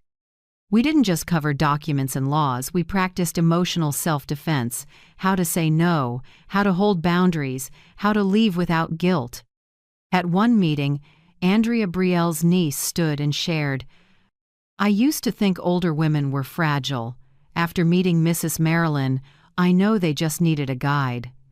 And today, I want to be that for my grandmother." The room applauded, and I simply smiled, light as air. It turns out a personal tragedy can be a seed for wider change. That night I opened my journal, the old leather one Frank gave me for our 20th anniversary. On its time-darkened pages, I wrote 3 words: home, power, dignity. 3 short words, but the sum of everything I'd walked through. Home, not just shelter, but the safe ground I rebuilt with wit and courage. Power, not from youth, but from facing and not running. Dignity, the thing I lost when I bowed my head, and found again when I lifted it. Looking back, I no longer shook at the shameful memories. The tears of those years no longer burned, they tasted like experience of a life lived and still standing. One afternoon, resting on the porch after gardening, Lucas watched the new roses and asked quietly, "Mom, do you ever get tired of having to be strong all the time?" I smiled, gentle but firm. "Being older doesn't mean being weak, son. I only get tired when I'm forced to prove that to someone who doesn't deserve to hear it." Lucas nodded and said softly, "I know now, Mom." I looked at him and smiled. "We don't erase the past, Lucas. We fix the future. The past, well, it's proof we've lived long enough to learn that." I stood, went inside, and poured a cup of mint tea. The fresh scent drifted through the kitchen, a place that once held harsh words, now filled with laughter and waffles every weekend. Outside, the climbing roses had begun to curl up the fence, reaching for the sunlight like they wanted to bloom a little more. I leaned against the doorframe, looked out at the garden, and smiled. At last, freedom had a scent of its own. And if you're still here with me now, tell me where you're listening from. Every comment you leave is a warm footprint on my path. If this story made you think of someone, a mom, a grandmother, or even yourself, please like, share, and subscribe so I know you're still here, keeping the flame of kindness and dignity with me. Thank you for staying with me to the end so I wouldn't have to tell this alone. I took a slow sip of tea, listened to the wind through the roses, and felt my heart quiet and whole. No blazing victory, no showy glory, just a 62-year-old woman, standing in the morning light, knowing she survived, is loved, and is free. Move down to the basement. I'm sleeping in the master bedroom tonight. My son said it like it was nothing, curt voice, eyes sliding over me as if I were a stranger hired to clean.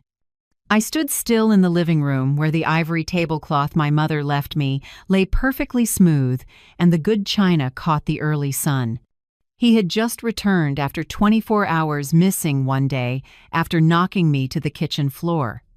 Now he walked in, breathed in the smell of the bread I'd baked, and smiled like a winner sure his fists had made me obedient. I only answered softly, "All right, son." Then I turned away, hiding my trembling hands as I set them on the drawer by the door. Inside was the paper I'd prepared for months, a temporary protective order, effective this morning. He thought today's table was set to welcome him home. In truth, I was celebrating the day he left my life for good. If you're still listening, tell me where you're watching from.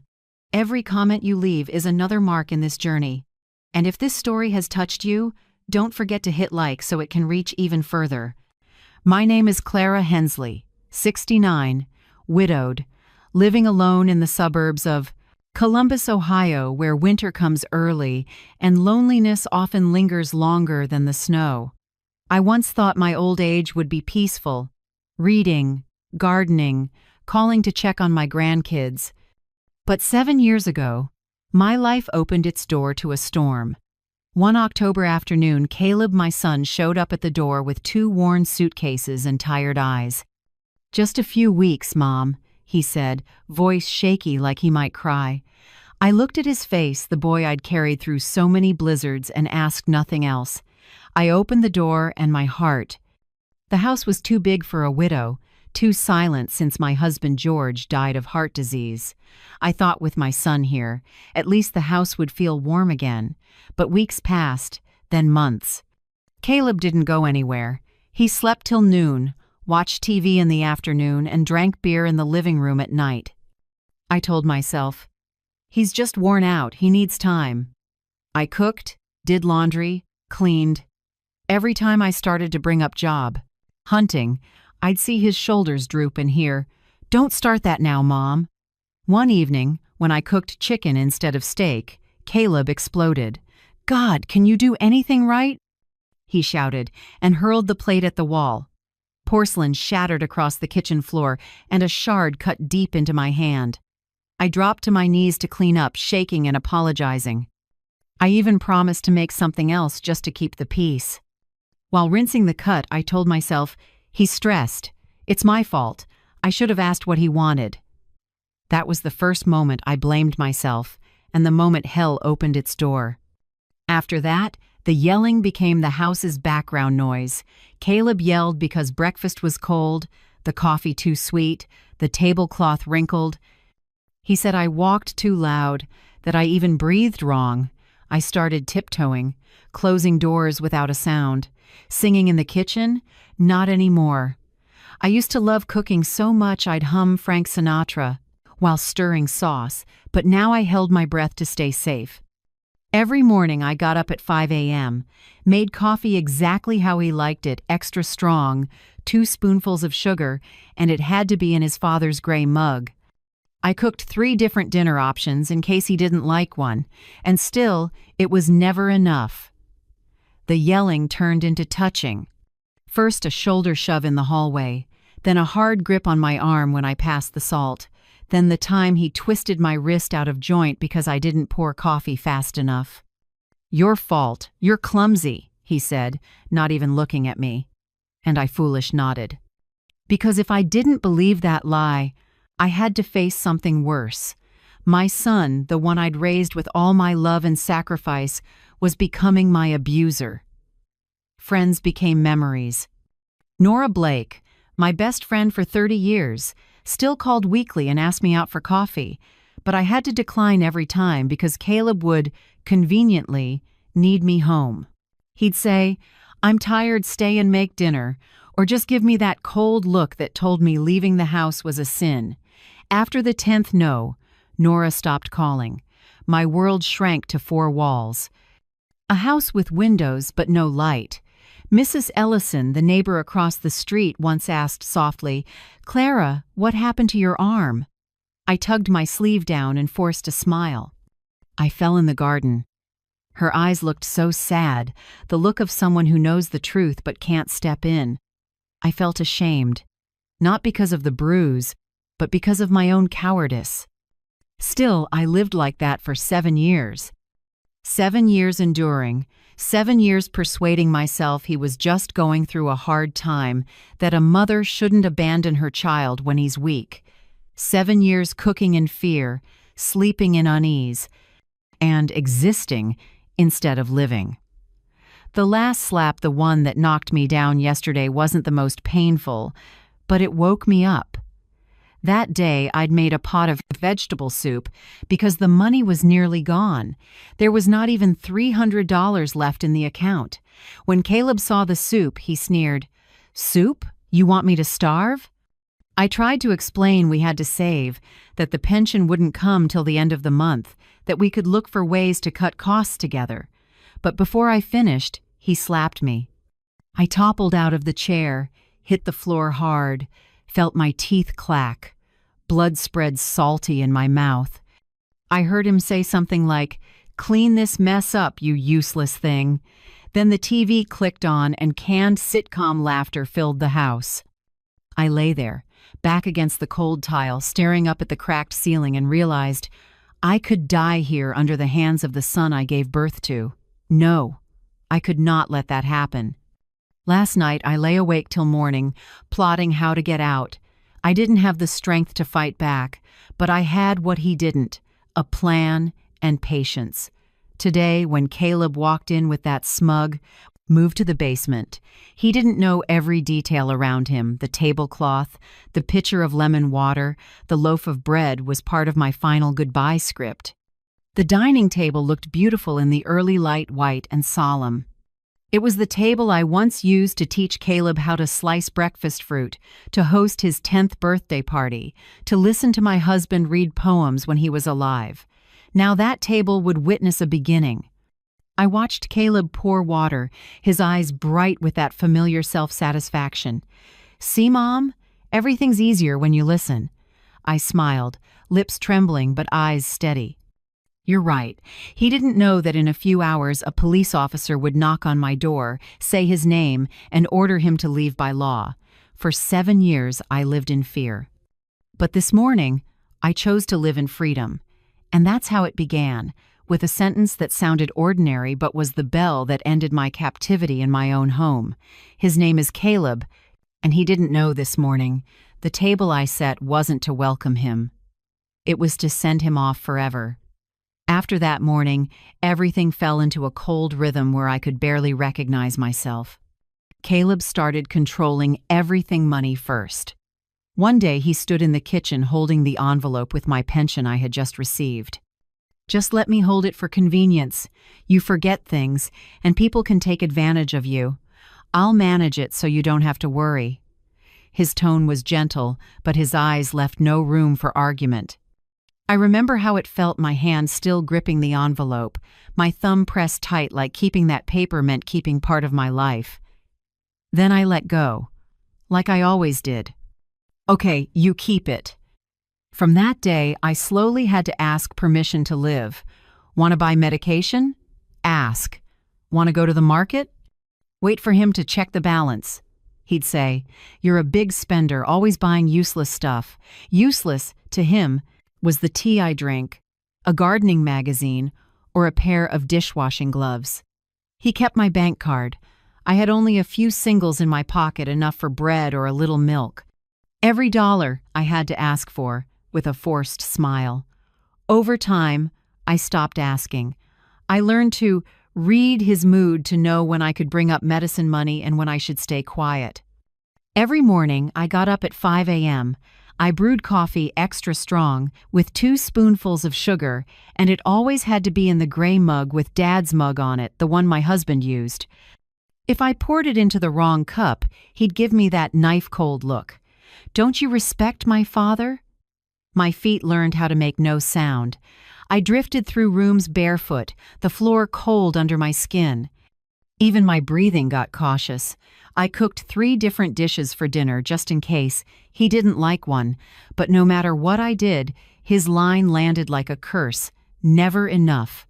I used to play music while I cooked Elvis, Patsy Cline, Frank Sinatra, the songs George and I slow danced to in the living room. Now, if I so much as hummed, he'd growl, "Your voice annoys me." So, I went quiet. The home that once was a nest turned into a steel cage. Everything had rules I had to memorize. Don't turn on the TV when he's on his phone. Don't tidy the living room when he's sleeping. Don't stay on the phone too long. Don't let the water run too hard when washing dishes. I lived in fear of collisions, literal and figurative.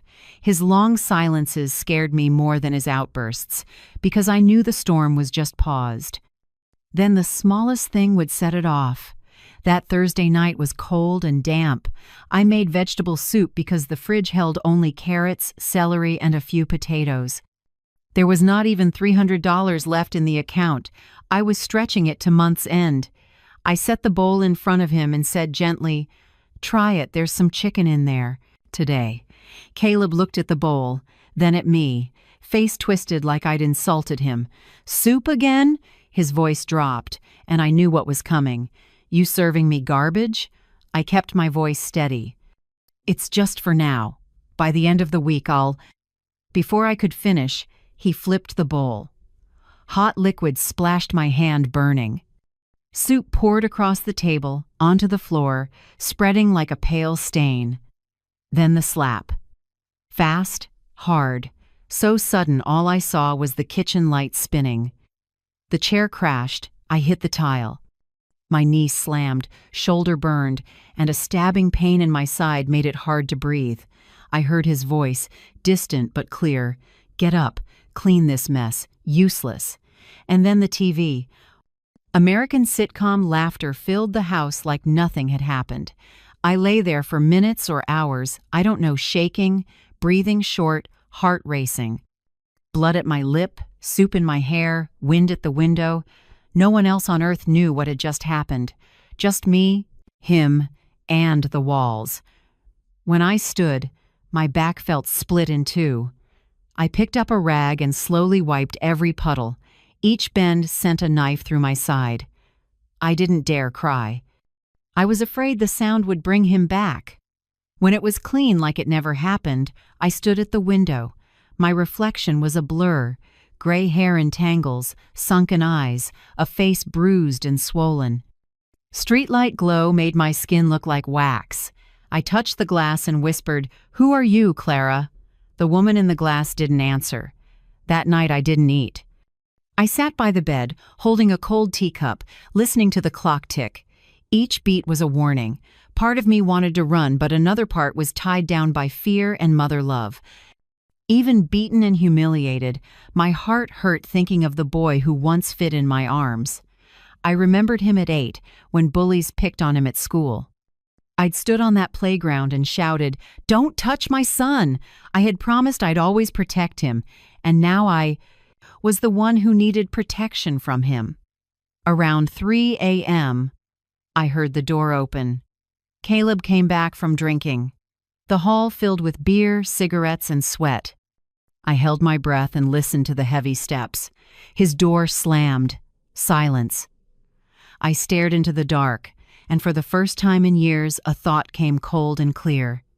If I stay, I'll die. Maybe not today, but soon. Not a gentle death in my sleep, but a quiet one on the kitchen floor in a house full of TV laughter, where no one knows and no one finds me in time.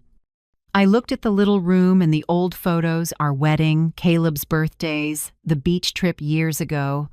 I saw another woman in them, blonde hair, bright smile, eyes full of light. She'd been gone a long time.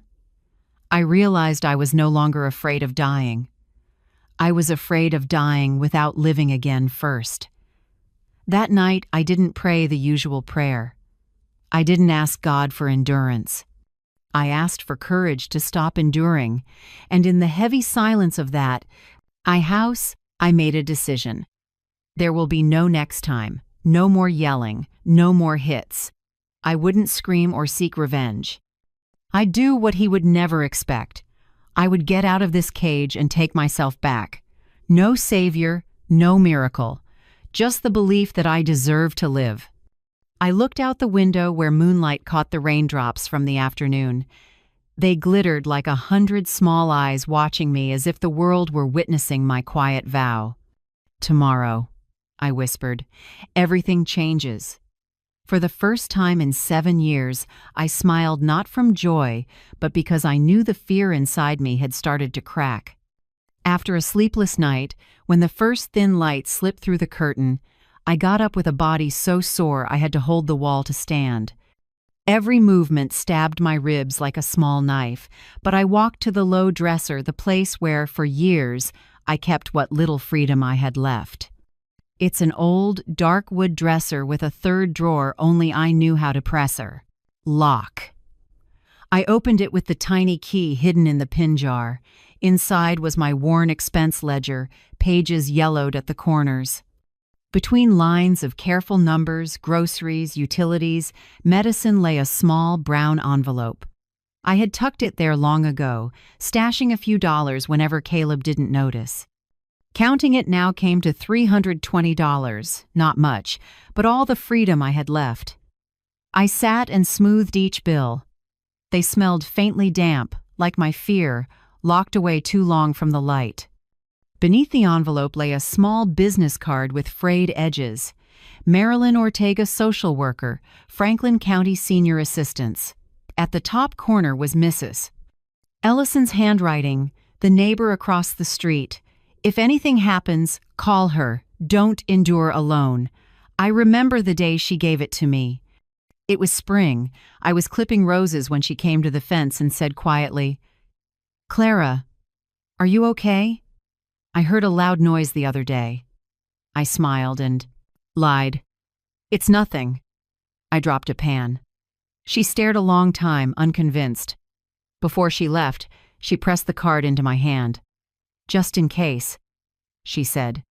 I kept it for years, never daring to use it until today. I slipped the envelope of cash into the inside pocket of my coat and tucked Marilyn's card against my chest, where I could feel it with my hand, a small reminder I still had a chance. When I looked up, the mirror showed a face that no longer looked like mine. My right eye was swollen purple, my lips split, bruises spreading toward my ear.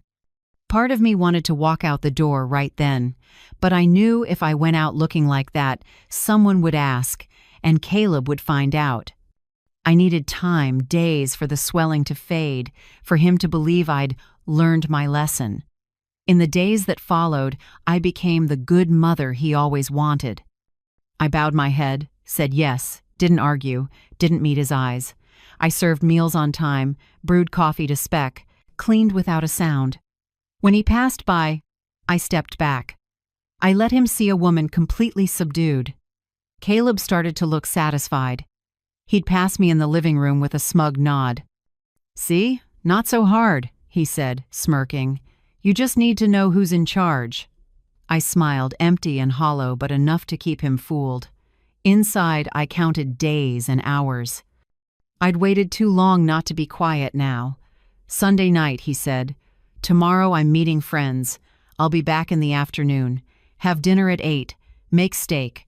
I want a proper meal." I nodded. "All right, son." In my head, "Good. Go. As far as you can." Monday morning was gray. Cold wind pressed at the kitchen window. I heard the lock turn, then the front door close. Caleb's pickup rolled off the drive. I stood still for a few seconds, making sure he was truly gone. The house was empty, just the clock on the wall ticking. My hands shook as I lifted the phone. My fingers were so numb, I misdialed twice. On the third try, it rang. Once, twice, 3 times, then a warm, steady woman's voice. "Franklin County Senior Assistance. This is Marilyn Ortega. How can I help you?" I choked. For a moment it felt like a rope cinched around my throat. No sound came out. I only heard my own ragged breathing and my heart hammering. "I'm sorry. I stammered. "My name is Clara Hensley. I need help." She paused on the other end, then her voice softened, like speaking to a frightened child. "I'm here, Clara. It's okay. Take your time. Are you safe right now?" That question made me cry. I couldn't answer at first, only heard my own small, shaky sobs in the receiver. At last I whispered, "No, but I want to be." "All right," she said. "Can you come to my office today? Or I can come to you if needed." I checked the clock. It was 10:30 a.m. Caleb wouldn't return before 6 p.m. I had nearly 8 hours. "I can come," I said, still shaky. "I know. Where it is." "Good. Meet me at 41 Arlington Street, 2nd floor, room 204. Do you want me to have an officer escort you?" "No," I rushed. "I just need to get there." She was quiet a moment, then gentle. "I understand. Bring ID if you can. And Clara, you just did something very brave." I hung up and sat still for a long time. A strange feeling rose, neither relief nor fear. It was like standing at the edge of a very high cliff, knowing one more step means there's no going back.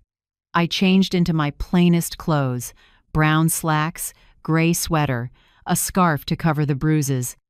I checked the mirror, less swollen, but the faint purple still there. A little powder to blur it, a touch of lipstick to look less washed out. Each motion made me feel like a criminal pretending to be ordinary. Before leaving, I grabbed my keys, the cash, and Marilyn's address on a slip of paper. I glanced back at the dining table where the ivory cloth lay smooth. Yesterday, I'd washed and ironed it like I was preparing a farewell only I knew about. My hand paused on the doorknob. The whole house seemed to hold its breath with me. In my head, Caleb's voice, "Don't you ever leave without telling me." I tightened my grip. "No one tells me that anymore," I whispered. The door opened and the morning cold hit my face. Freedom smells different, like wind, wet leaves. Life outside I'd forgotten.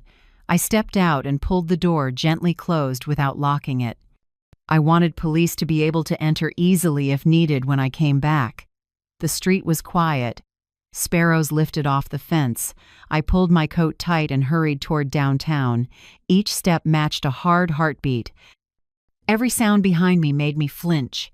But no one called my name. No familiar engine. Only when I saw the sign Arlington Building 41 did I breathe out. My hand shook so badly I had to grab the rail on the steps. A bell chimed when I opened the office door, warm, light. A few green plants on the desk. A beige upholstered chair. A woman in her 50s with neatly tied brown hair stood and smiled. "Are you Clara?" I just nodded. "Welcome. I'm Marilyn." Her voice was low, clear, carrying a calm I'd forgotten people could have. She handed me a glass of water and offered a seat. I sat, hands still clamped on my bag. Marilyn looked at me without pity and asked softly, "Would you like to tell me what happened?" I opened my mouth and the first words came out shaky like a child learning to speak. "I've lived with my son 7 years, and I think, if I don't do something, he'll kill me." She didn't interrupt, didn't press. She just nodded, brown eyes deep like they were holding every word. I told her about the shouting, the slaps, walking barefoot in my own home. About fear, about forgetting who I was. Each sentence felt like shedding a layer of chain. When I finished, Marilyn said just one line, "You're not crazy. And you're not alone, Clara. From here on, we'll find the way out together." That simple sentence was the first spark I'd felt in my heart in years of darkness. And I knew if I had any strength left, I would follow that spark all the way. Marilyn's office wasn't big, but as soon as I stepped in, my chest eased. Soft light filtered through the window onto the light wood desk and touched the green leaves in small pots. The smell of fresh coffee and a hint of orange bergamot oil made the room warm and safe, a scent I hadn't known in years. Marilyn sat across from me with a small notebook. Her voice was steady but firm. "Clara, remember this. Sons don't have the right to hit their mothers. No one has that right. I lowered my head, tears falling onto my hands. Simple words, but like a key opening the invisible shackle I'd worn for 7 years. All that time I believed I deserved it, that if I were better, quieter, Caleb would stop being angry. Now a stranger told me what I'd forgotten. Violence is never love. Marilyn poured coffee and said gently, "Start from the beginning. Slowly. I'll document everything." I told it all morning. Coffee, fear-filled dinners, punches and insults. Whenever I stopped choking up, she just nodded. Between us, there was no pity, only listening and trust. When I finished, Marilyn set the notebook down and said quietly, "Now we need to do something important. I have to photograph your injuries as evidence." She took out a camera, asked permission, and began to take pictures. The bruise on my cheek, the purple marks on my wrist, the small split on my lip. The shutter clicked, and strangely, instead of shame, I felt relief, as if my pain was finally being seen. She made a few more notes, then pulled a business card from a drawer. "I want you to meet someone. He's an attorney who handles domestic violence cases. His name is Graham Porter. He works with our center and offers free help in urgent situations like yours." I looked at the card and felt that old fear rise. I'm not sure. I don't want to make it a big deal. If Caleb finds out, he'll lose it. Marilyn took my hand, warm and steady. "I understand your fear, Clara. But right now, you need a team to protect you. Not for revenge, but for survival." She paused, meeting my eyes. "If you do nothing, he will continue. And next time, you might not be here to tell me this story." A chill ran through me. I was quiet a long time, then nodded. "Okay, I'll meet him." That afternoon, Marilyn took me to attorney Graham Porter's office just a few blocks away. His practice was in an old building with a glass door and a sign that read, "Legal Aid for Survivors of Abuse." Not fancy, not flashy, but I could feel the professionalism in every detail, from the perfectly aligned bookshelves to the framed law degree on the wall. Graham was around 60, with lightly graying hair and round frames. He stood to shake my hand, firm but not forceful. "Marilyn has filled me in," he began, calm and steady. "You've endured far too long, Clara. Now it's time we take back control." I sat down, heart pounding. He opened a file, laid out the papers, and spoke slowly so I could follow each step. "We'll file for a temporary protective order. This is a legal document that bars Caleb from coming near you or contacting you in any way. If he violates it, the police can arrest him immediately." I clenched my hands. "What if he snaps? What if he shows up before the police get there?" Graham nodded. "That's a fair question. So we won't take risks. Everything will be planned. In the next 48 hours, we will. Tomorrow morning, you'll go to the bank with me to restore your accounts and block his secondary card. After that, we'll file the protective order with the court. Finally, the police will accompany us to serve the order. At that point, Caleb will be required to leave." He paused, his eyes softening. "You won't have to be afraid anymore, Clara. But we'll take it one step at a time, all right?" I looked at my hands trembling on my lap and nodded. "One step," I repeated. Graham gave a small smile. "Exactly. No need to rush. We just need the right direction." Marilyn, seated beside me, added, "Do you have somewhere safe to stay? If you need it, we can arrange a secure place for a few days." I shook my head. "No. I want to go home. I need to. If I stay there one more night, he won't be suspicious." They exchanged a look, then both nodded. Graham handed me an envelope with copies of the paperwork and an emergency number. "Keep this on you. If he threatens you or touches you, call the police immediately." I held the file to my chest like something sacred. For the first time in years, I had a clear purpose. I wasn't just existing anymore, I was moving toward freedom. I got home at the usual hour, careful enough that my footsteps made no sound. Caleb was in front of the TV, beer in hand. He glanced over. "Why were you gone so long at the store?" "Crowded today," I said with a thin smile. He nodded, said nothing, and turned back to the game. I watched his shadow crawl across the wall, broad shoulders, lowered head, the flicker of the TV making his face look like two people at once, a lost boy and a stranger full of spite. I stepped into the kitchen, put the bags away, and started dinner. My hands shook a little, but my mind was steady. Every motion had a purpose. Chop the vegetables, rinse the meat, set the pot to boil. I thought through tomorrow's plan: bank, courthouse, then the protective order. Each step felt like a small stone laid across the river of fear I was about to cross. When Caleb went to bed, I locked my bedroom door for the first time in months.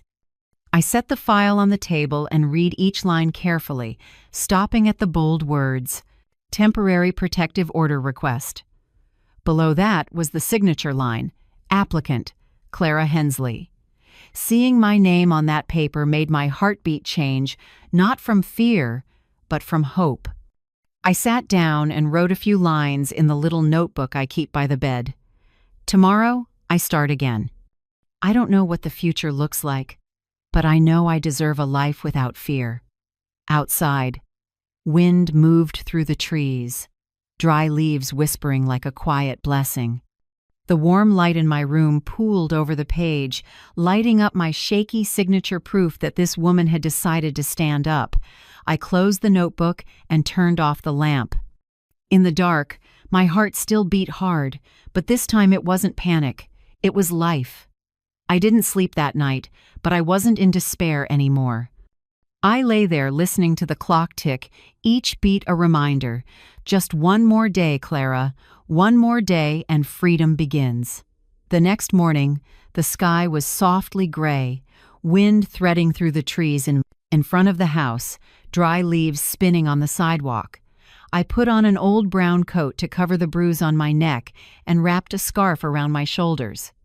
When Graham pulled up, I was on the porch with a small canvas bag, some important papers, and my last 3 $10 bills. He gave me a gentle smile, steady and warm. "All right, Clara?" I nodded, took a deep breath. Better than I thought. We drove to Franklin Community Bank, where I'd opened a joint account with Caleb 6 years ago when he was still pretending to be a good son. In my head, I could still hear him back then. "I'll help you manage it, Mom. You won't have to worry." Now, I knew I'd handed the keys to my life to the wrong person. Inside the lobby, the smell of floor cleaner mixed with coffee from the teller counter. A money counter hummed in the corner. My heart sped up, like every little beep was a reminder of the losses I'd been carrying. Graham went first and told the receptionist we had an appointment with Patricia Lawrence, the branch manager. A moment later, a woman around 50 in a navy suit came out with a professional smile. "Welcome, Mrs. Hensley. Come on back. I've been briefed by Mr. Porter's office."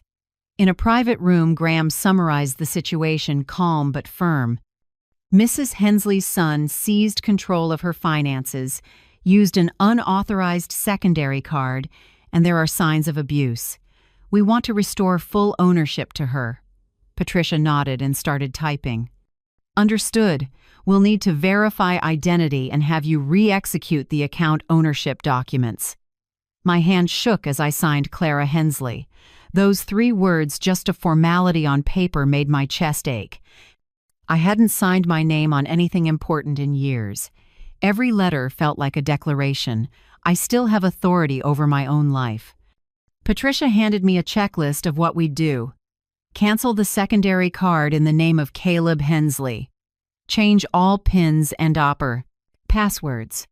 Set up automatic alerts for any withdrawals. Each time she marked completed on her screen, I felt lighter, as if another cord had been cut from my hands. When we finished the last item, Patricia looked up and said gently, "Mrs. Hensley, from now on only you can access and use this account. If anyone else tries, our system will alert you and the bank immediately." I looked at her, then at Graham, unable to speak. A lump pressed hard in my throat. I had to breathe a few times before I could say, "Thank you. Thank you for giving me back a piece of my breath." Patricia smiled and touched my shoulder. "You don't owe anyone for this, Clara. You just took back what was already yours." When we stepped outside, sunlight was breaking through the clouds, catching the glass facade and turning it into something like a mirror. I closed my eyes for a moment and let the warmth touch my skin, a feeling I thought I'd forgotten. Our next stop was the Franklin County Courthouse, a red brick building with high stone steps and heavy wooden doors. I clutched the file Marilyn had prepared: injury photos, my statement, copies of financial documents. With every step down the long hallway, my heart pounded. The waiting area outside the filing office was more crowded than I expected. Mostly women, some young, some well past 70. A brown-skinned woman sat beside me with a sleeping baby in her arms. Across from us, a silver-haired lady watched quietly, eyes that seemed to see entire lifetimes. I looked at them and recognized a version of myself in each face, women who had been quiet too long but chose to stand up today. When it was my turn, Graham went with me and turned in our packet. The clerk flipped through each page, checked the photos, then nodded. "Everything's in order. Judge Harper is on duty today. She's very fair." We waited nearly an hour before they called us in.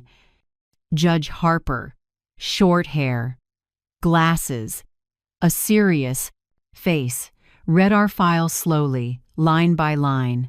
I held my breath as she turned to the last page. Then, she signed, swift and certain. "Temporary protective order, effective immediately." I stared at the words, hardly believing them. Harper looked up and said, "This order is in effect for 15 days. During that time, Caleb Hensley is prohibited from coming within 500 feet of you, from contacting you in any form, and is required to vacate the shared residence immediately. Enforcement will be handled by the police." Her voice wasn't loud, but each word rang through me like a bell. Required to vacate. I took the order, my hands shaking so hard the letters blurred. Graham touched my shoulder lightly. "This is your first legal shield, Clara. Keep it on you. Don't let it out of your sight." I nodded and swallowed back tears. That thin piece of paper, just a few lines of black on white, felt as heavy as my whole life. For the first time in years, the law stood. On my side, not his. "Now for the final step," Graham said as we left the courtroom. "Serve the order and make sure he leaves." I stopped in the lobby, my heart slamming. "Today? Right now. We'll go with the police. I won't let you face him alone." We drove to the Franklin police station. The intake room smelled like paper, ink, and old coffee. Graham presented the order and requested assistance. A young officer came out and introduced himself.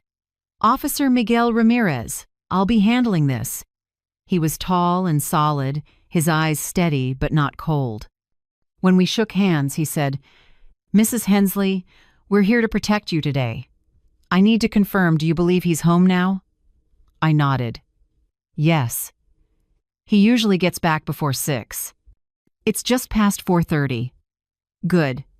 We'll arrive before he expects us. I'll be the one to read the order. You stand behind me and don't say anything unless necessary." Graham looked at me, voice low and sure. It is the hardest part, Clara, and the most necessary. Remember, you've done nothing wrong. Everything you're doing today is to protect yourself." I gripped the file.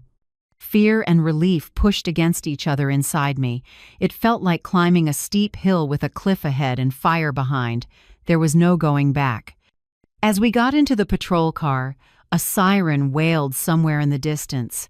Light rain began to fall, pattering on the windshield and sliding into long streaks. Through the glass, I watched the trees blur. A drop rolled down my cheek. I couldn't tell if it was rain or a tear. Graham asked softly, "Clara, do you want me to speak before the officer reads the order?" I shook my head.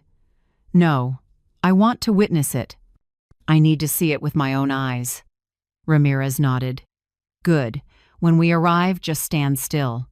Mister, Porter and I will handle the rest. The car turned onto my street, the white picket fence coming into view. I drew a breath, my heartbeat pounding like a drum.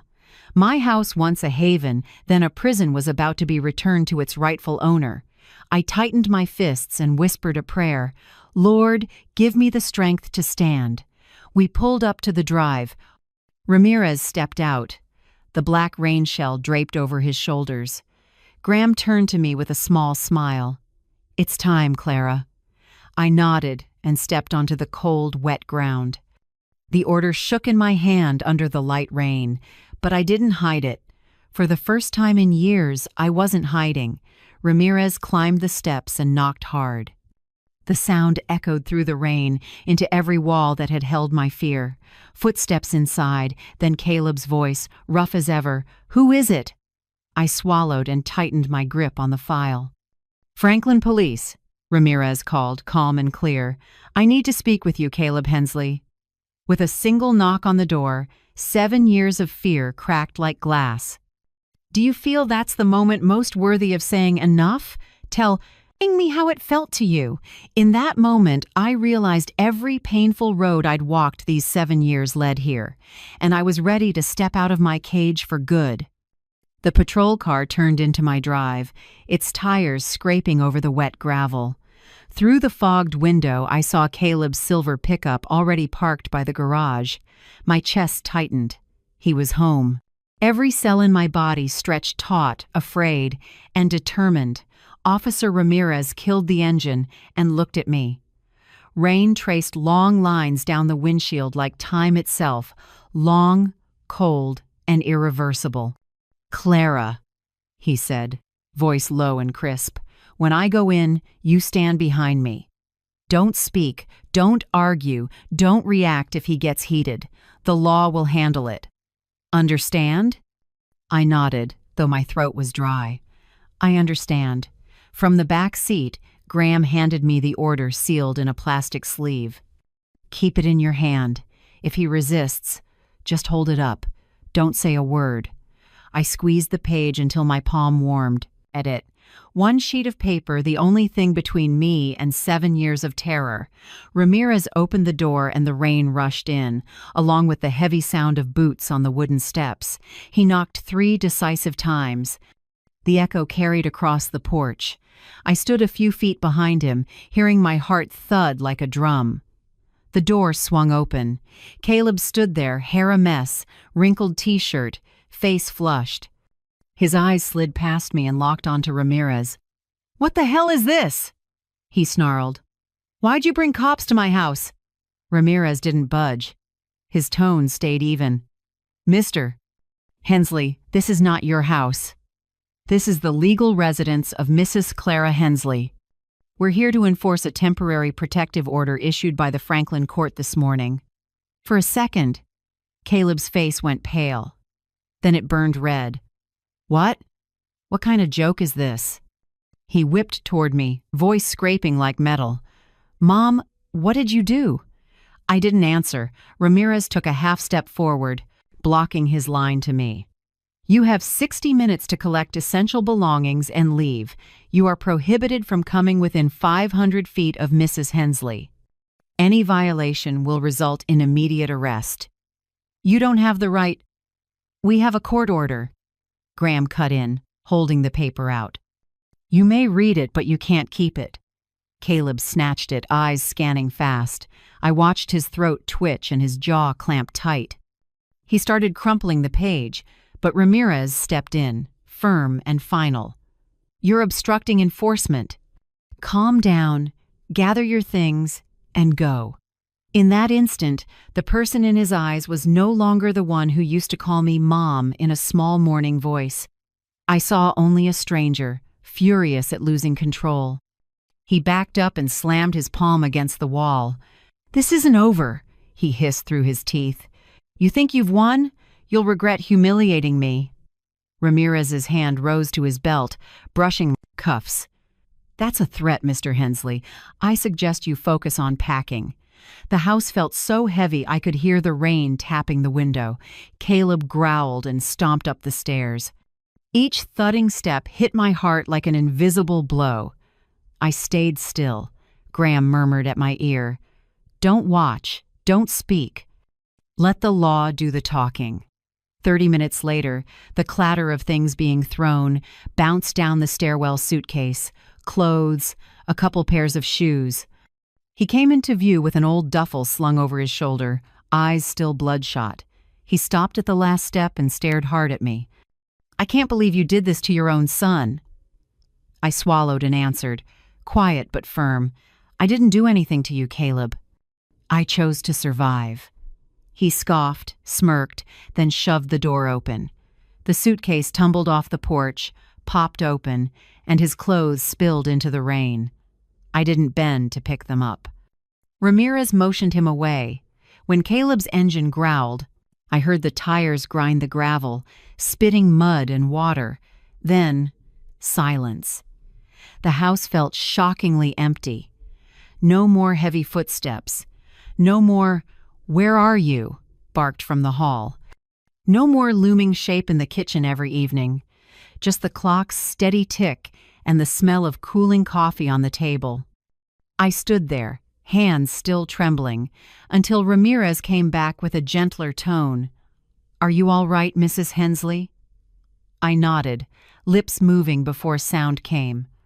A long breath left me, carrying years of pressure with it. My knees gave and I sank into a chair, tears falling before I knew they were there. Ramirez set a hand on my shoulder, then made a slow circuit of the house.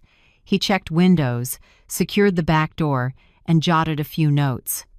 "The kitchen window needs a new lock." I installed an extra latch on the front door. He pulled a small card and wrote a hotline on the back. "If he returns or even lingers outside, call 911 immediately. Don't go out, not even to talk. All right?" I nodded, my voice rough. "All right." Graham stepped forward and placed a slip of paper on the table. "This is my personal cell. Anytime you feel uneasy, day or night, call me." They left quietly. Ramirez paused on the threshold. "You were very brave today, Clara. Don't let anyone make you forget that."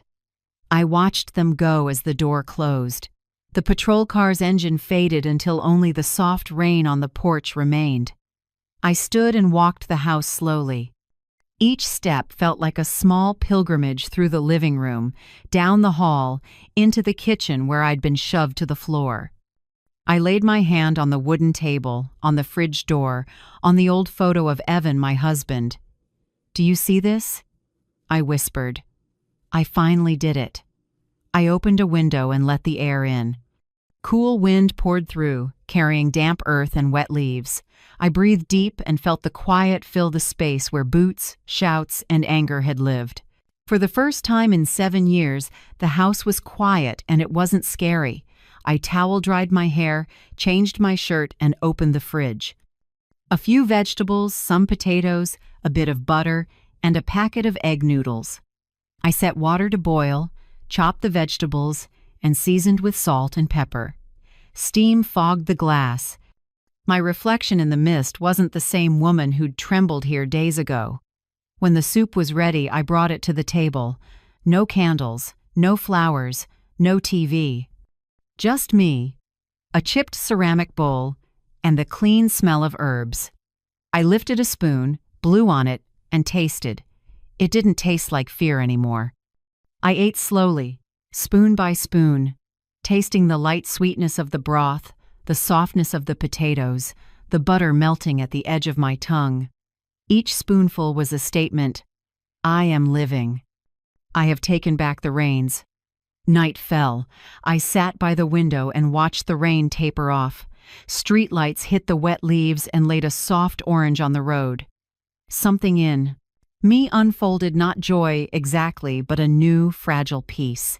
I murmured to myself, "Silence. But this time it's the silence of freedom." In the dark glass, I saw my own faint smile, shaky, small, but real. The next morning I woke not to pounding on a door, not to heavy footsteps, not to an angry voice. I heard only the soft clock and saw warm gold slipping through the curtains. For the first time in years, I woke in peace. I walked to the kitchen and made a cup of coffee just for me. No rushing, no flinching, no orders. I turned on the old radio and let a bit of jazz fill the quiet.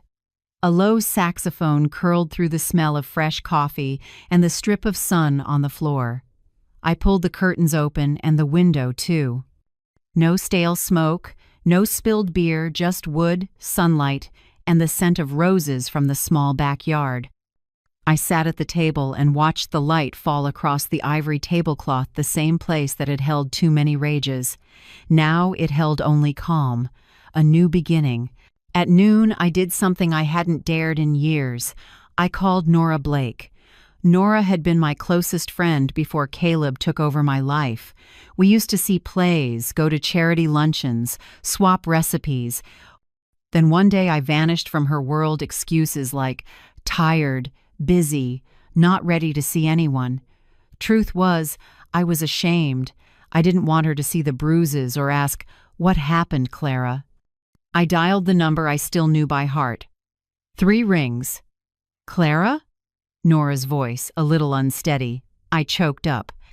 "It's me. I'm sorry I disappeared for so long." There was a pause, then she burst into tears. "Oh God, Clara, I was afraid you were gone." I laughed through my own tears. We talked for 10 minutes, both of us breaking down more than once. Finally, Nora said, "Tomorrow, coffee at the old place? I'll reserve a table on the patio for us." I whispered, "I'll be there. This time, I can come." When I hung up, I sat for a long time, warm and aching all at once. Some friendships wait right where you left them until you're strong enough to come back. That afternoon, Mrs. Ellison, the elderly neighbor who'd given me Marilyn's card, appeared at the gate with a basket of oranges and a few sprigs of rosemary. "I heard it's over," she said, eyes gentle but sure. "If you need someone to talk to, I'm always home. I never lock my door." I squeezed her hand, trembling a little. "Thank you, Mrs. Ellison. You saved me, even if you don't realize it." She smiled. "I only planted a seed, Clara. You're the one who replanted your life." Night returned, and the house settled into quiet again. No TV noise, no clinking bottles, no slamming doors. But the quiet itself made me restless. Every muscle still held the old survival reflex, listening, bracing. I fully charged my phone and set it on the nightstand. Under the bed, I slid the old baseball bat Evan had used when he taught Caleb as a boy. Back then, it was a father-son memory. Now it helped me sleep. Near midnight, I heard something outside. A strange car idled at the curb, headlights brushing the window. I shot upright, heart racing. 10 seconds. 20. Then the engine revved and drove off. I took a breath, went to the window, and wrote the license plate down with a shaking hand. First thing in the morning, I called Graham and told him everything. "You did exactly right, Clara," he reassured me. "Caution is never wasted. I'll let Ramirez know to keep an eye on the area." Nothing else happened, but that alertness clung to me all day.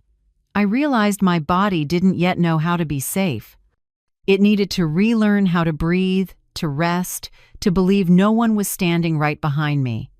In the days that followed, I started learning how to live again. In the morning, I made coffee and put fresh flowers on the dining table.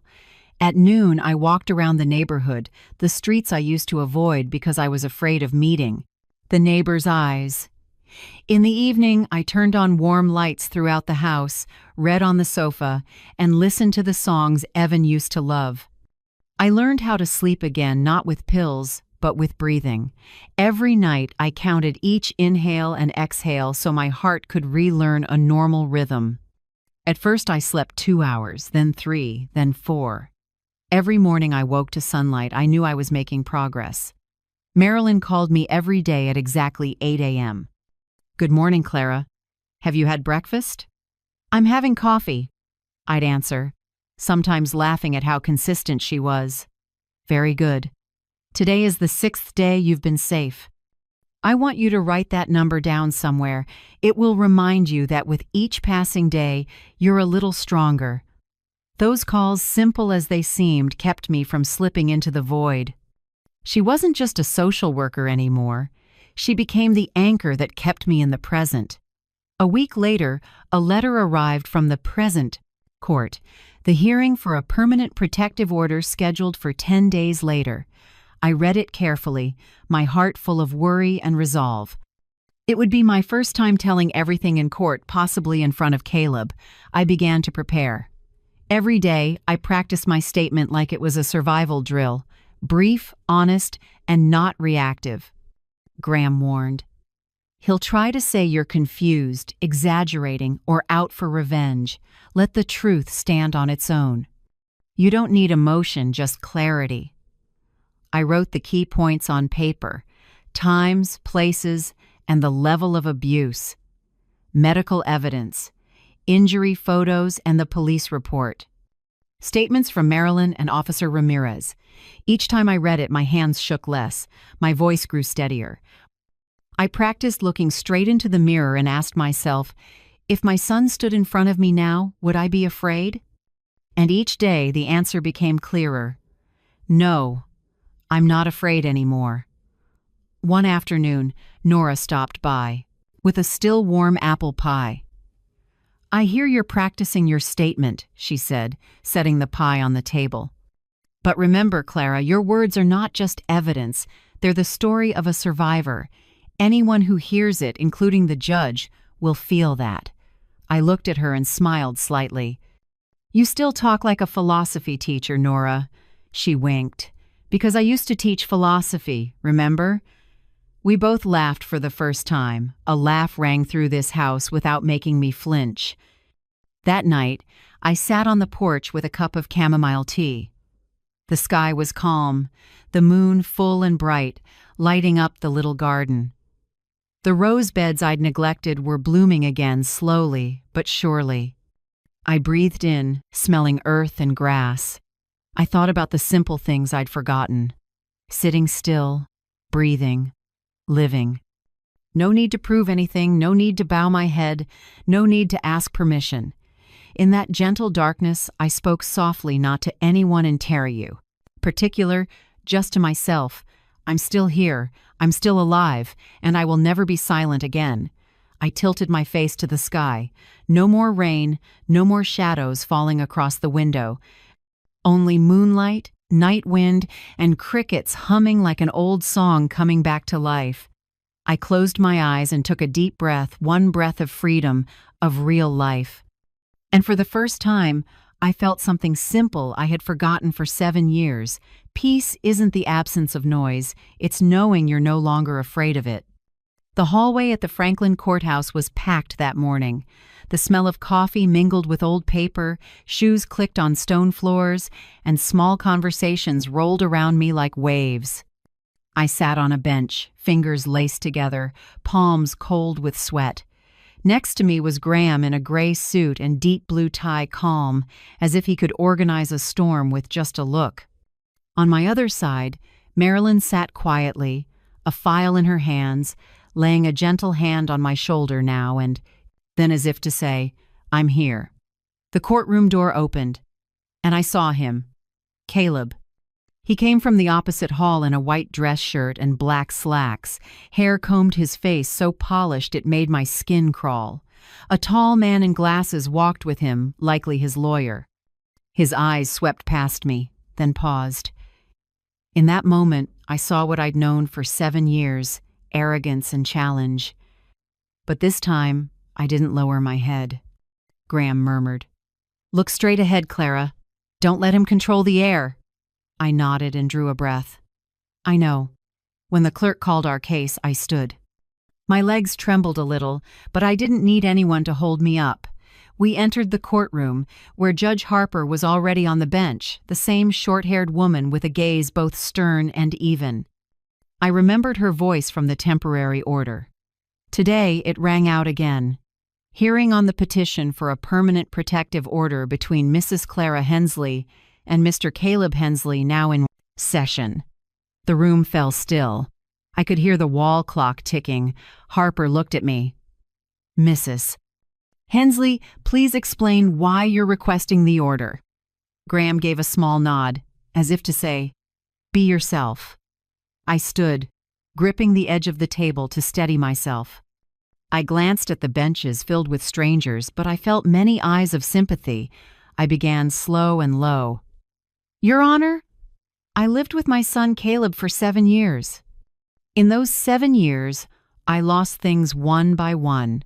My money, my friends, my health, and my own voice. It started with, Mom, let me hold your money for safety, and turned into having to ask permission to buy my own medicine. I eventually couldn't choose my meals, couldn't sing in the kitchen, couldn't open a window. And if I forgot those rules, I was reminded by hands, not words. I heard someone in the room hold their breath. Harper nodded for me to continue. The breaking point, I said, my voice shaking, was a Thursday night. I made soup, the dish my son used to like. He flipped the whole pot onto the floor and called it trash. When I reacted, he slapped me, then turned on the TV like nothing had happened. That night, I looked in the mirror and didn't recognize myself, and I understood, if I didn't act, I would die right there in that kitchen.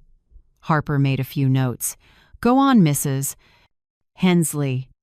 I'm not asking the court to punish my son, I said slowly, looking straight at her. I'm not trying to get revenge. I just want peace in my own home. I want to live without fear every time I hear footsteps. Graham nodded slightly. Marilyn pressed her lips together, eyes a little wet. The judge turned to the other side. Mr. Caleb Hensley, your response? Caleb stood, tugged at his collar, and smirked. Your Honor, my mother. Her memory isn't what it used to be. She trips a lot, spills food, then thinks I hit her. I only helped her clean up. She's clumsy, forgetful, and tends to imagine things. I've never laid a hand on her. I closed my eyes. That voice, slick and confident, had once made me doubt myself. Harper gestured to Graham. Graham stood and pulled 3 photos from the file. Your Honor, these were taken by social worker Marilyn Ortega on March 8th, one day after the incident. The bruising on the left cheek and wrist is consistent with impact from a slap and compression from gripping, not from a fall. Harper took the photos, studied them closely, then looked at Caleb. Do you have any other explanation for these injuries? His attorney cut in, cool and flat. Your Honor, there are no direct witnesses and no medical records. Everything relies on a one-sided account. Graham answered immediately, without checking his notes. Exactly. Domestic violence happens behind closed doors. If we required a witness every time, no woman would live long enough to tell the story. The room went silent. Harper set down her pen. Objection noted. Caleb leaned forward. My mother is trying to ruin my reputation. She needs a psychiatrist, not a protective order. Harper tapped the gavel. Order! This is not a place for shouting. I looked at him. For the first time, what I saw in his eyes wasn't an almighty rage, but a panic leaking through the mask. Harper turned back to me. Anything further before the court rules? I breathed in. I just want to be allowed to lock my door without fearing someone will break in. I want to listen to music, call friends, plant flowers, and sleep without jolting awake. I'm not asking for more, just the right to be at peace for the rest of my life. The room was so quiet I could hear the first drops of rain against the window. Harper reviewed the file one last time, then lifted her head and spoke clearly, each word like a stamp. The court orders. A protective order of 3 years is granted to Mrs. Clara Hensley. Mr. Caleb Hensley is prohibited from coming within 500 feet of her and from contacting her by any means. Any violation results in immediate arrest. Mr. Caleb Hensley must complete a minimum 6-month anger management program. The gavel struck. Thud. It all ended with a dry, unexpectedly simple sound. Caleb froze, then turned away without a word.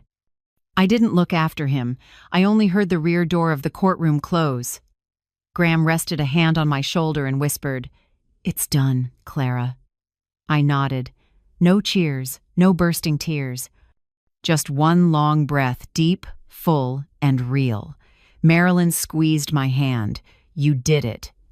You told the truth, and the court listened." I looked at the two of them, then around the room I once thought I'd never have the courage to enter. When we stepped outside, the rain had just stopped. Water streaks on the steps caught the afternoon sun, reflecting three figures walking away: a lawyer, a social worker, and an older woman holding tight to a sheet of paper that would protect her. I wasn't joyful. I just felt lighter. I had survived, and I was still walking. At the courthouse threshold, I paused and looked up at the pale blue sky after rain. I said softly, just for myself, it wasn't justice that brought me back. It was the truth. And today, I dared to speak it.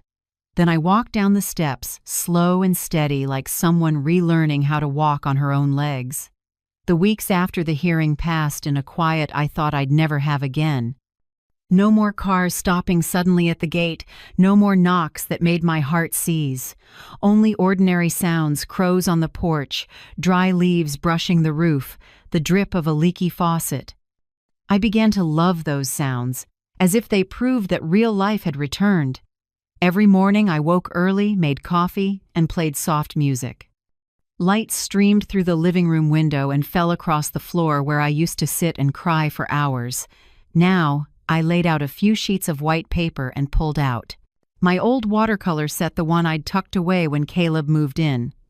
I started painting again, fine strokes, gentle washes. The first painting was the backyard garden where the roses had begun to bloom after years of neglect. Each time the brush touched water, I felt my heartbeat ease and steady.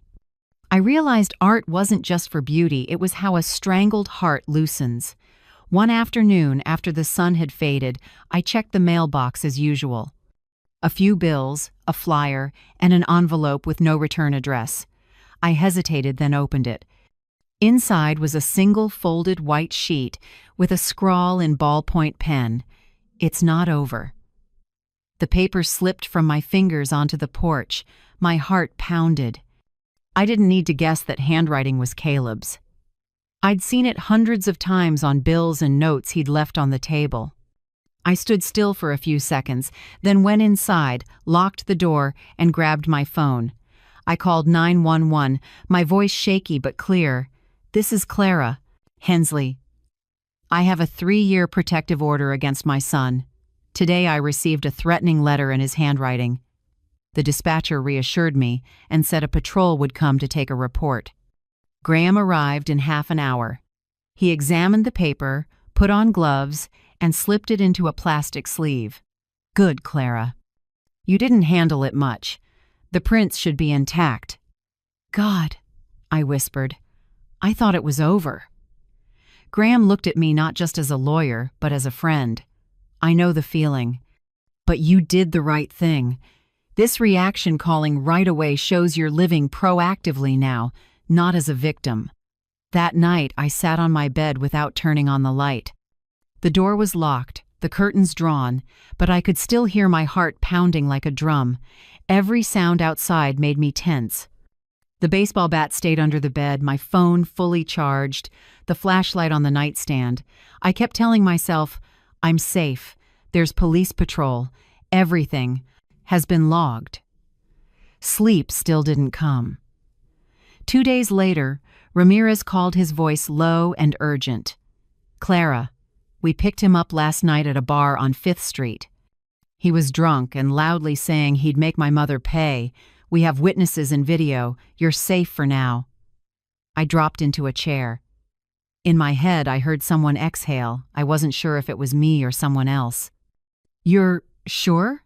"Sure. He's being held for 72 hours while we investigate the protective order violation and the threats. After I hung up, I looked out the window at the drizzle. I thought I'd feel relief, but what came was emptiness. Caleb had once been the baby in my arms, the child who giggled at bedtime stories. Now he was the man police had to cuff for threatening his own mother. That feeling loss and release at the same time cut both ways. That afternoon, Graham called again. "Clara, I know you feel empty. But remember, Caleb made his choices. You only protected." I was quiet for a while, then said, "I know. But sometimes understanding it with my head doesn't mean my heart catches up." "True. But your heart will relearn just like you relearned how to breathe." 3 weeks later, the court sentenced him. I didn't attend, but Graham did and reported back. Caleb received 8 months in jail for violating the protective order, plus making threats against someone's life. He was also ordered to complete anger management and mandatory psychological treatment after release. When I heard, I just nodded. Not happy, not sad. Just a slow calm spreading like a lake after a hard rain. I knew justice can't fix everything, but at least it can stop the cycle. Marilyn stopped by that afternoon. She set a small notice on my table. "The community center is starting a support group for survivors. You should join. They need to hear your story, and you need to hear theirs." I hesitated, then agreed. So every Tuesday afternoon, I went to the center. A small room, beige walls, chairs in a circle. Some were young, some older, some with fresh purple marks at their wrists. When it was my turn, I spoke no crying, no shaking, just told it.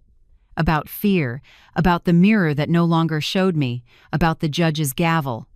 When I finished, a young woman beside me took my hand. "Thank you, I don't feel alone anymore." That night, I came home and looked at my half-finished rose painting. I picked up the brush and added a few highlights, new petals blooming in the corner. For the first time, I realized my life was being repainted too. The next week, Marilyn held a personal safety skills training for the group. I went and learned how to recognize stalking, preserve digital evidence, and use a safety code when calling the police. I learned to create strong passwords, turn on two-factor authentication, and delete old accounts Caleb might know. At one point, I laughed. Turns out a 69-year-old woman can learn cybersecurity like a college student. Marilyn smiled softly. "You're not just learning, you're taking back control." Those sessions made me feel more confident. Each small step, jotting down a strange license plate, sending a report email, checking the door locks, was a reminder I wasn't helpless anymore. One evening, after locking up, I stood on the porch and looked at the block. Everything was wonderfully ordinary, Mrs. Ellison's porch light, soft music from a neighbor's house, a dog barking down the street. I understood that healing isn't a single bright moment. It's a string of repeated choices, choosing to get up, choosing to trust, choosing to keep going. I went back inside, turned off the lights, and lay down. In the dark, the soft tick of the clock no longer scared me. Each little beat was a beat of freedom. I smiled and whispered, "Tomorrow I'll paint again. Maybe this time I'll paint the sky." And as my eyes closed, I knew I had truly started to live again. On the first morning of that spring, I stood in the living room, the room that had seen me bow and apologize for things that weren't my fault. Sunlight slanted through the window, drawing long beams across the tile. I looked around and decided it was time to repaint. I chose pale peach, the pink touched with orange that looks like dawn on a wall after rain. As I rolled on the first coat, the sweet, sharp smell of new paint spread, making me cough lightly and warming my chest at the same time. Each pass of the roller covered old marks, places once dented by a fist, cracks from a rage. Now those walls held a different breath, mine. When I finished, I stepped back to admire it. The afternoon light bounced off the peach and onto Evan's framed photo, making his face look like it held a smile. I said softly, "Do you see it? I finally brought light back into this house. I turned Caleb's room into a studio. not to erase him, but to rewrite the memory. I spread an old drop cloth over the floor, set an easel by the window, threw the curtains wide for the breeze. On the wall, I hung roses, skies, and one unfinished piece I titled Reclaiming. Every added brushstroke was me taking back a piece of myself that had been squeezed into silence. One afternoon, while clearing an old drawer for supplies, I found a stack of bank statements Graham had told me to review. I sat on the floor and flipped through them. The more I read, the deeper my frown. There were small, regular withdrawals, $100, $200 from my retirement account, labeled for Caleb. I didn't remember agreeing to them all. When I totaled it, the final number made my hand stop. $4,972. It wasn't just money. It was the proof of years I'd been controlled without noticing. I called Graham and told him. He listened and said simply, "We'll file a civil claim for reimbursement." He may not have the money to pay, but it's symbolic, a clear message that Clara Hensley is silent no more. I thought a moment, then nodded. "Do it, Graham. I want the rest of the world to know I stood up." A few weeks later, when the paperwork went out, I felt like a chapter had closed. Not because I wanted to win, but to prove that I existed and that my existence had value. I started attending senior yoga at the community center. The first time I bent forward, my knees ached, my back popped, and I laughed. "This body has taken a lot of hits, but it still knows how to stand back up," I told the instructor. She laughed too and squeezed my hand gently. After a few weeks, I slept better. My breathing slowed, and I woke without that heaviness in my chest. My body was learning how to live again. So was I. Marilyn visited on a quiet afternoon. She brought an envelope and her gentle smile. "We have something for you," she said, opening it to reveal a white certificate with a blue border. Certificate of Survivor Recovery, awarded to Clara Hensley for resilience, courage, and healing. I stared at it, feeling a current run through my heart. Tears came, but they weren't bitter. Smiling through them, I said, "This is the first certificate I've received that only proves I'm still alive." Marilyn took my hand. "And living in your own way." That night, I set the certificate on my desk beside Reclaiming. The lamp lit the word Survivor. I read it again and again until my throat tightened. I started volunteering at the shelter women in the very first days of fleeing abuse. My tasks were small: make breakfast, brew coffee, tidy rooms, and sometimes share my story when someone wanted to hear it. Each time I spoke, some women cried, some stared at me, surprised that someone so calm had lived through hell. I told them, "We're not weak. We just had to be strong alone for too long. Now it's time to learn a different strength, asking for help." A young woman once asked me, "Do you regret reporting your son?" I was quiet for a moment, then answered, "What good is regret if the price is your life?" Real love doesn't require silence to survive. My son chose his path. I only chose to live. Every time I left the center, I felt lighter. By telling the story, I was opening a door for others to step through. I learned something new too: how to say no and how to say I need help. Before I worried about burdening people, afraid I'd be judged as weak. Now I know loving myself isn't selfish. When I say no to what harms me, I'm saying yes to peace. Every night I journaled. Not much, just a few lines, but it became a habit. I wrote down small things. Today I poured coffee without spilling. I laughed looking at Evan's old photos.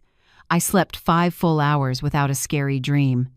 At the bottom of each page, I wrote the same line: "Don't go back to the dark."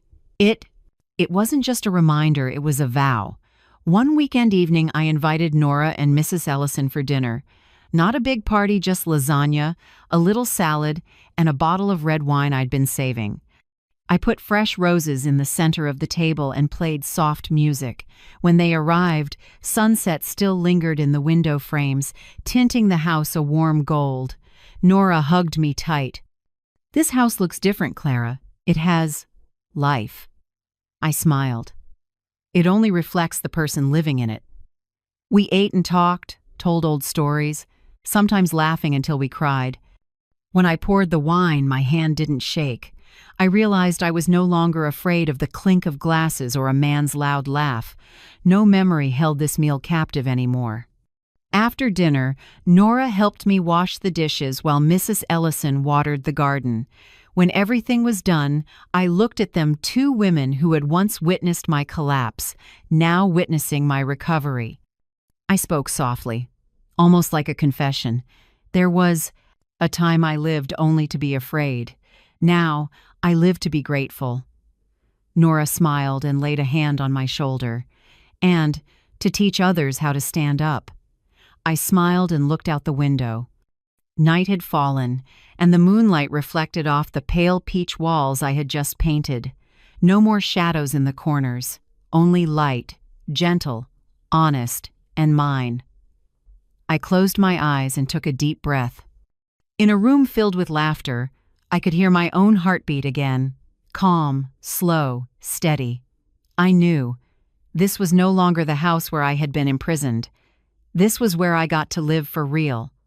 I began that morning by spreading the old ivory tablecloth, the very table where I had been humiliated, shouted at, made to feel like nothing. But today, it was different. Today, this table would become a table of freedom. I wiped every corner clean and set white roses in a glass vase at the center. I chose the crystal wine glasses Evan had bought for our 50th anniversary. I hadn't dared bring them out for a long time because in this house, beautiful things had once become excuses for contempt. Now, I wanted to return them to their original worth. In the kitchen, herb-roasted chicken filled the air with warmth, the scent of happiness and peace. I seasoned with salt, added a few sprigs of rosemary and slices of lemon, then brushed on a little honey to crisp the skin. The oven ticked, signaling the time had come. While I waited, I prepared a tray of vegetables. Carrots, squash, potatoes, simple and comforting. Last was my mother's chocolate cake, the recipe I hadn't made since she passed. I set everything on the table. The roast chicken in the middle, bright vegetables alongside, the fragrant cake at the end. Candlelight shimmered through glasses of red wine, and light danced across the pale peach walls. The house felt warm, no heavy footsteps, no sharp breaths of fear, only the quiet breath of peace. Right at 7 o'clock, guests began to arrive. Marilyn came, first the same steady smile, now lighter. She brought a bouquet of sunflowers. "Flowers for those who keep their heads high," she said. I hugged her and whispered, "And for those who no longer bow." Graham arrived next, as put together as always, but softer in the face. "I brought something. Lawyers rarely bring wine, not paperwork," he said, lifting a bottle of Bordeaux. Nora and Mrs. Ellison came together, hand in hand like old friends. Nora carried a basket of fresh, crusty bread, and Mrs. Ellison brought a mint teapot. "For ending dinner, not starting an argument," she joked, making me laugh. Lastly, 3 women from the community book group, the ones I'd met through Marilyn's support circle.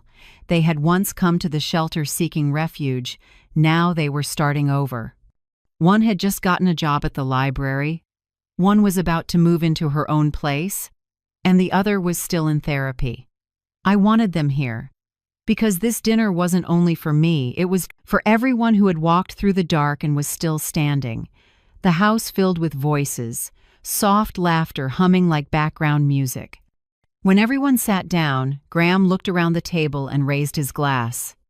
To Clara, someone who didn't just survive, but bloomed. The table went quiet for a few seconds. Then glasses clinked. I smiled, eyes wet. "If anything bloomed, it's because you were the light that helped me sprout again." Marilyn leaned in, her voice warm. "Clara, you chose to live, to fight, to heal. Many come here to be rescued, but you rescued yourself. That's extraordinary." I went still. Her words drifted through the room and touched each person around the table. I looked from face to face, each one reflecting their own story, scars and pain, but also light. I spoke, small but sure. For years, I waited for someone to save me. Then one day, I understood no one was coming. If I wanted to live, I had to be the one to walk out of that. I kept waiting to be loved while I didn't dare love myself. Saving yourself isn't selfish, it's the first act of love. Nora nodded, eyes shining. Clara, I've never seen you stronger. When you turn pain into compassion, you don't just live, you give others life. The candles whispered. The roast chicken scented the air. I invited everyone to eat. The soft ring of cutlery on plates rose up familiar, but with a different note.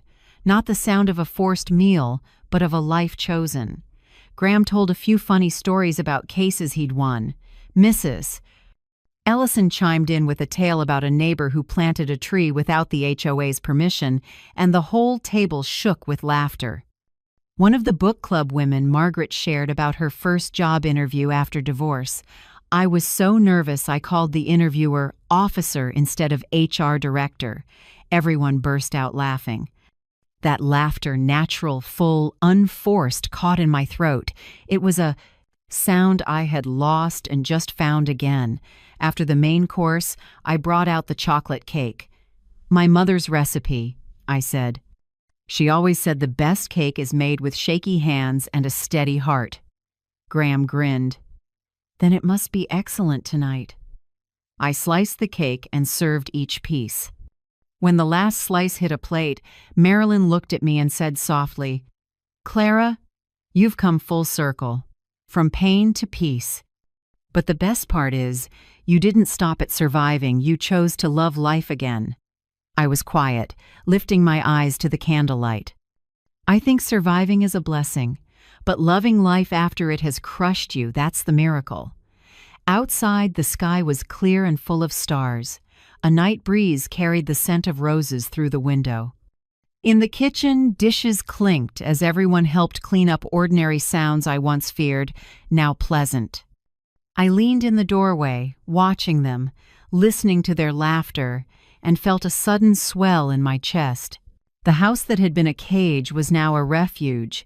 The pale peach walls reflected the soft candlelight as if they were cradling every bit of laughter.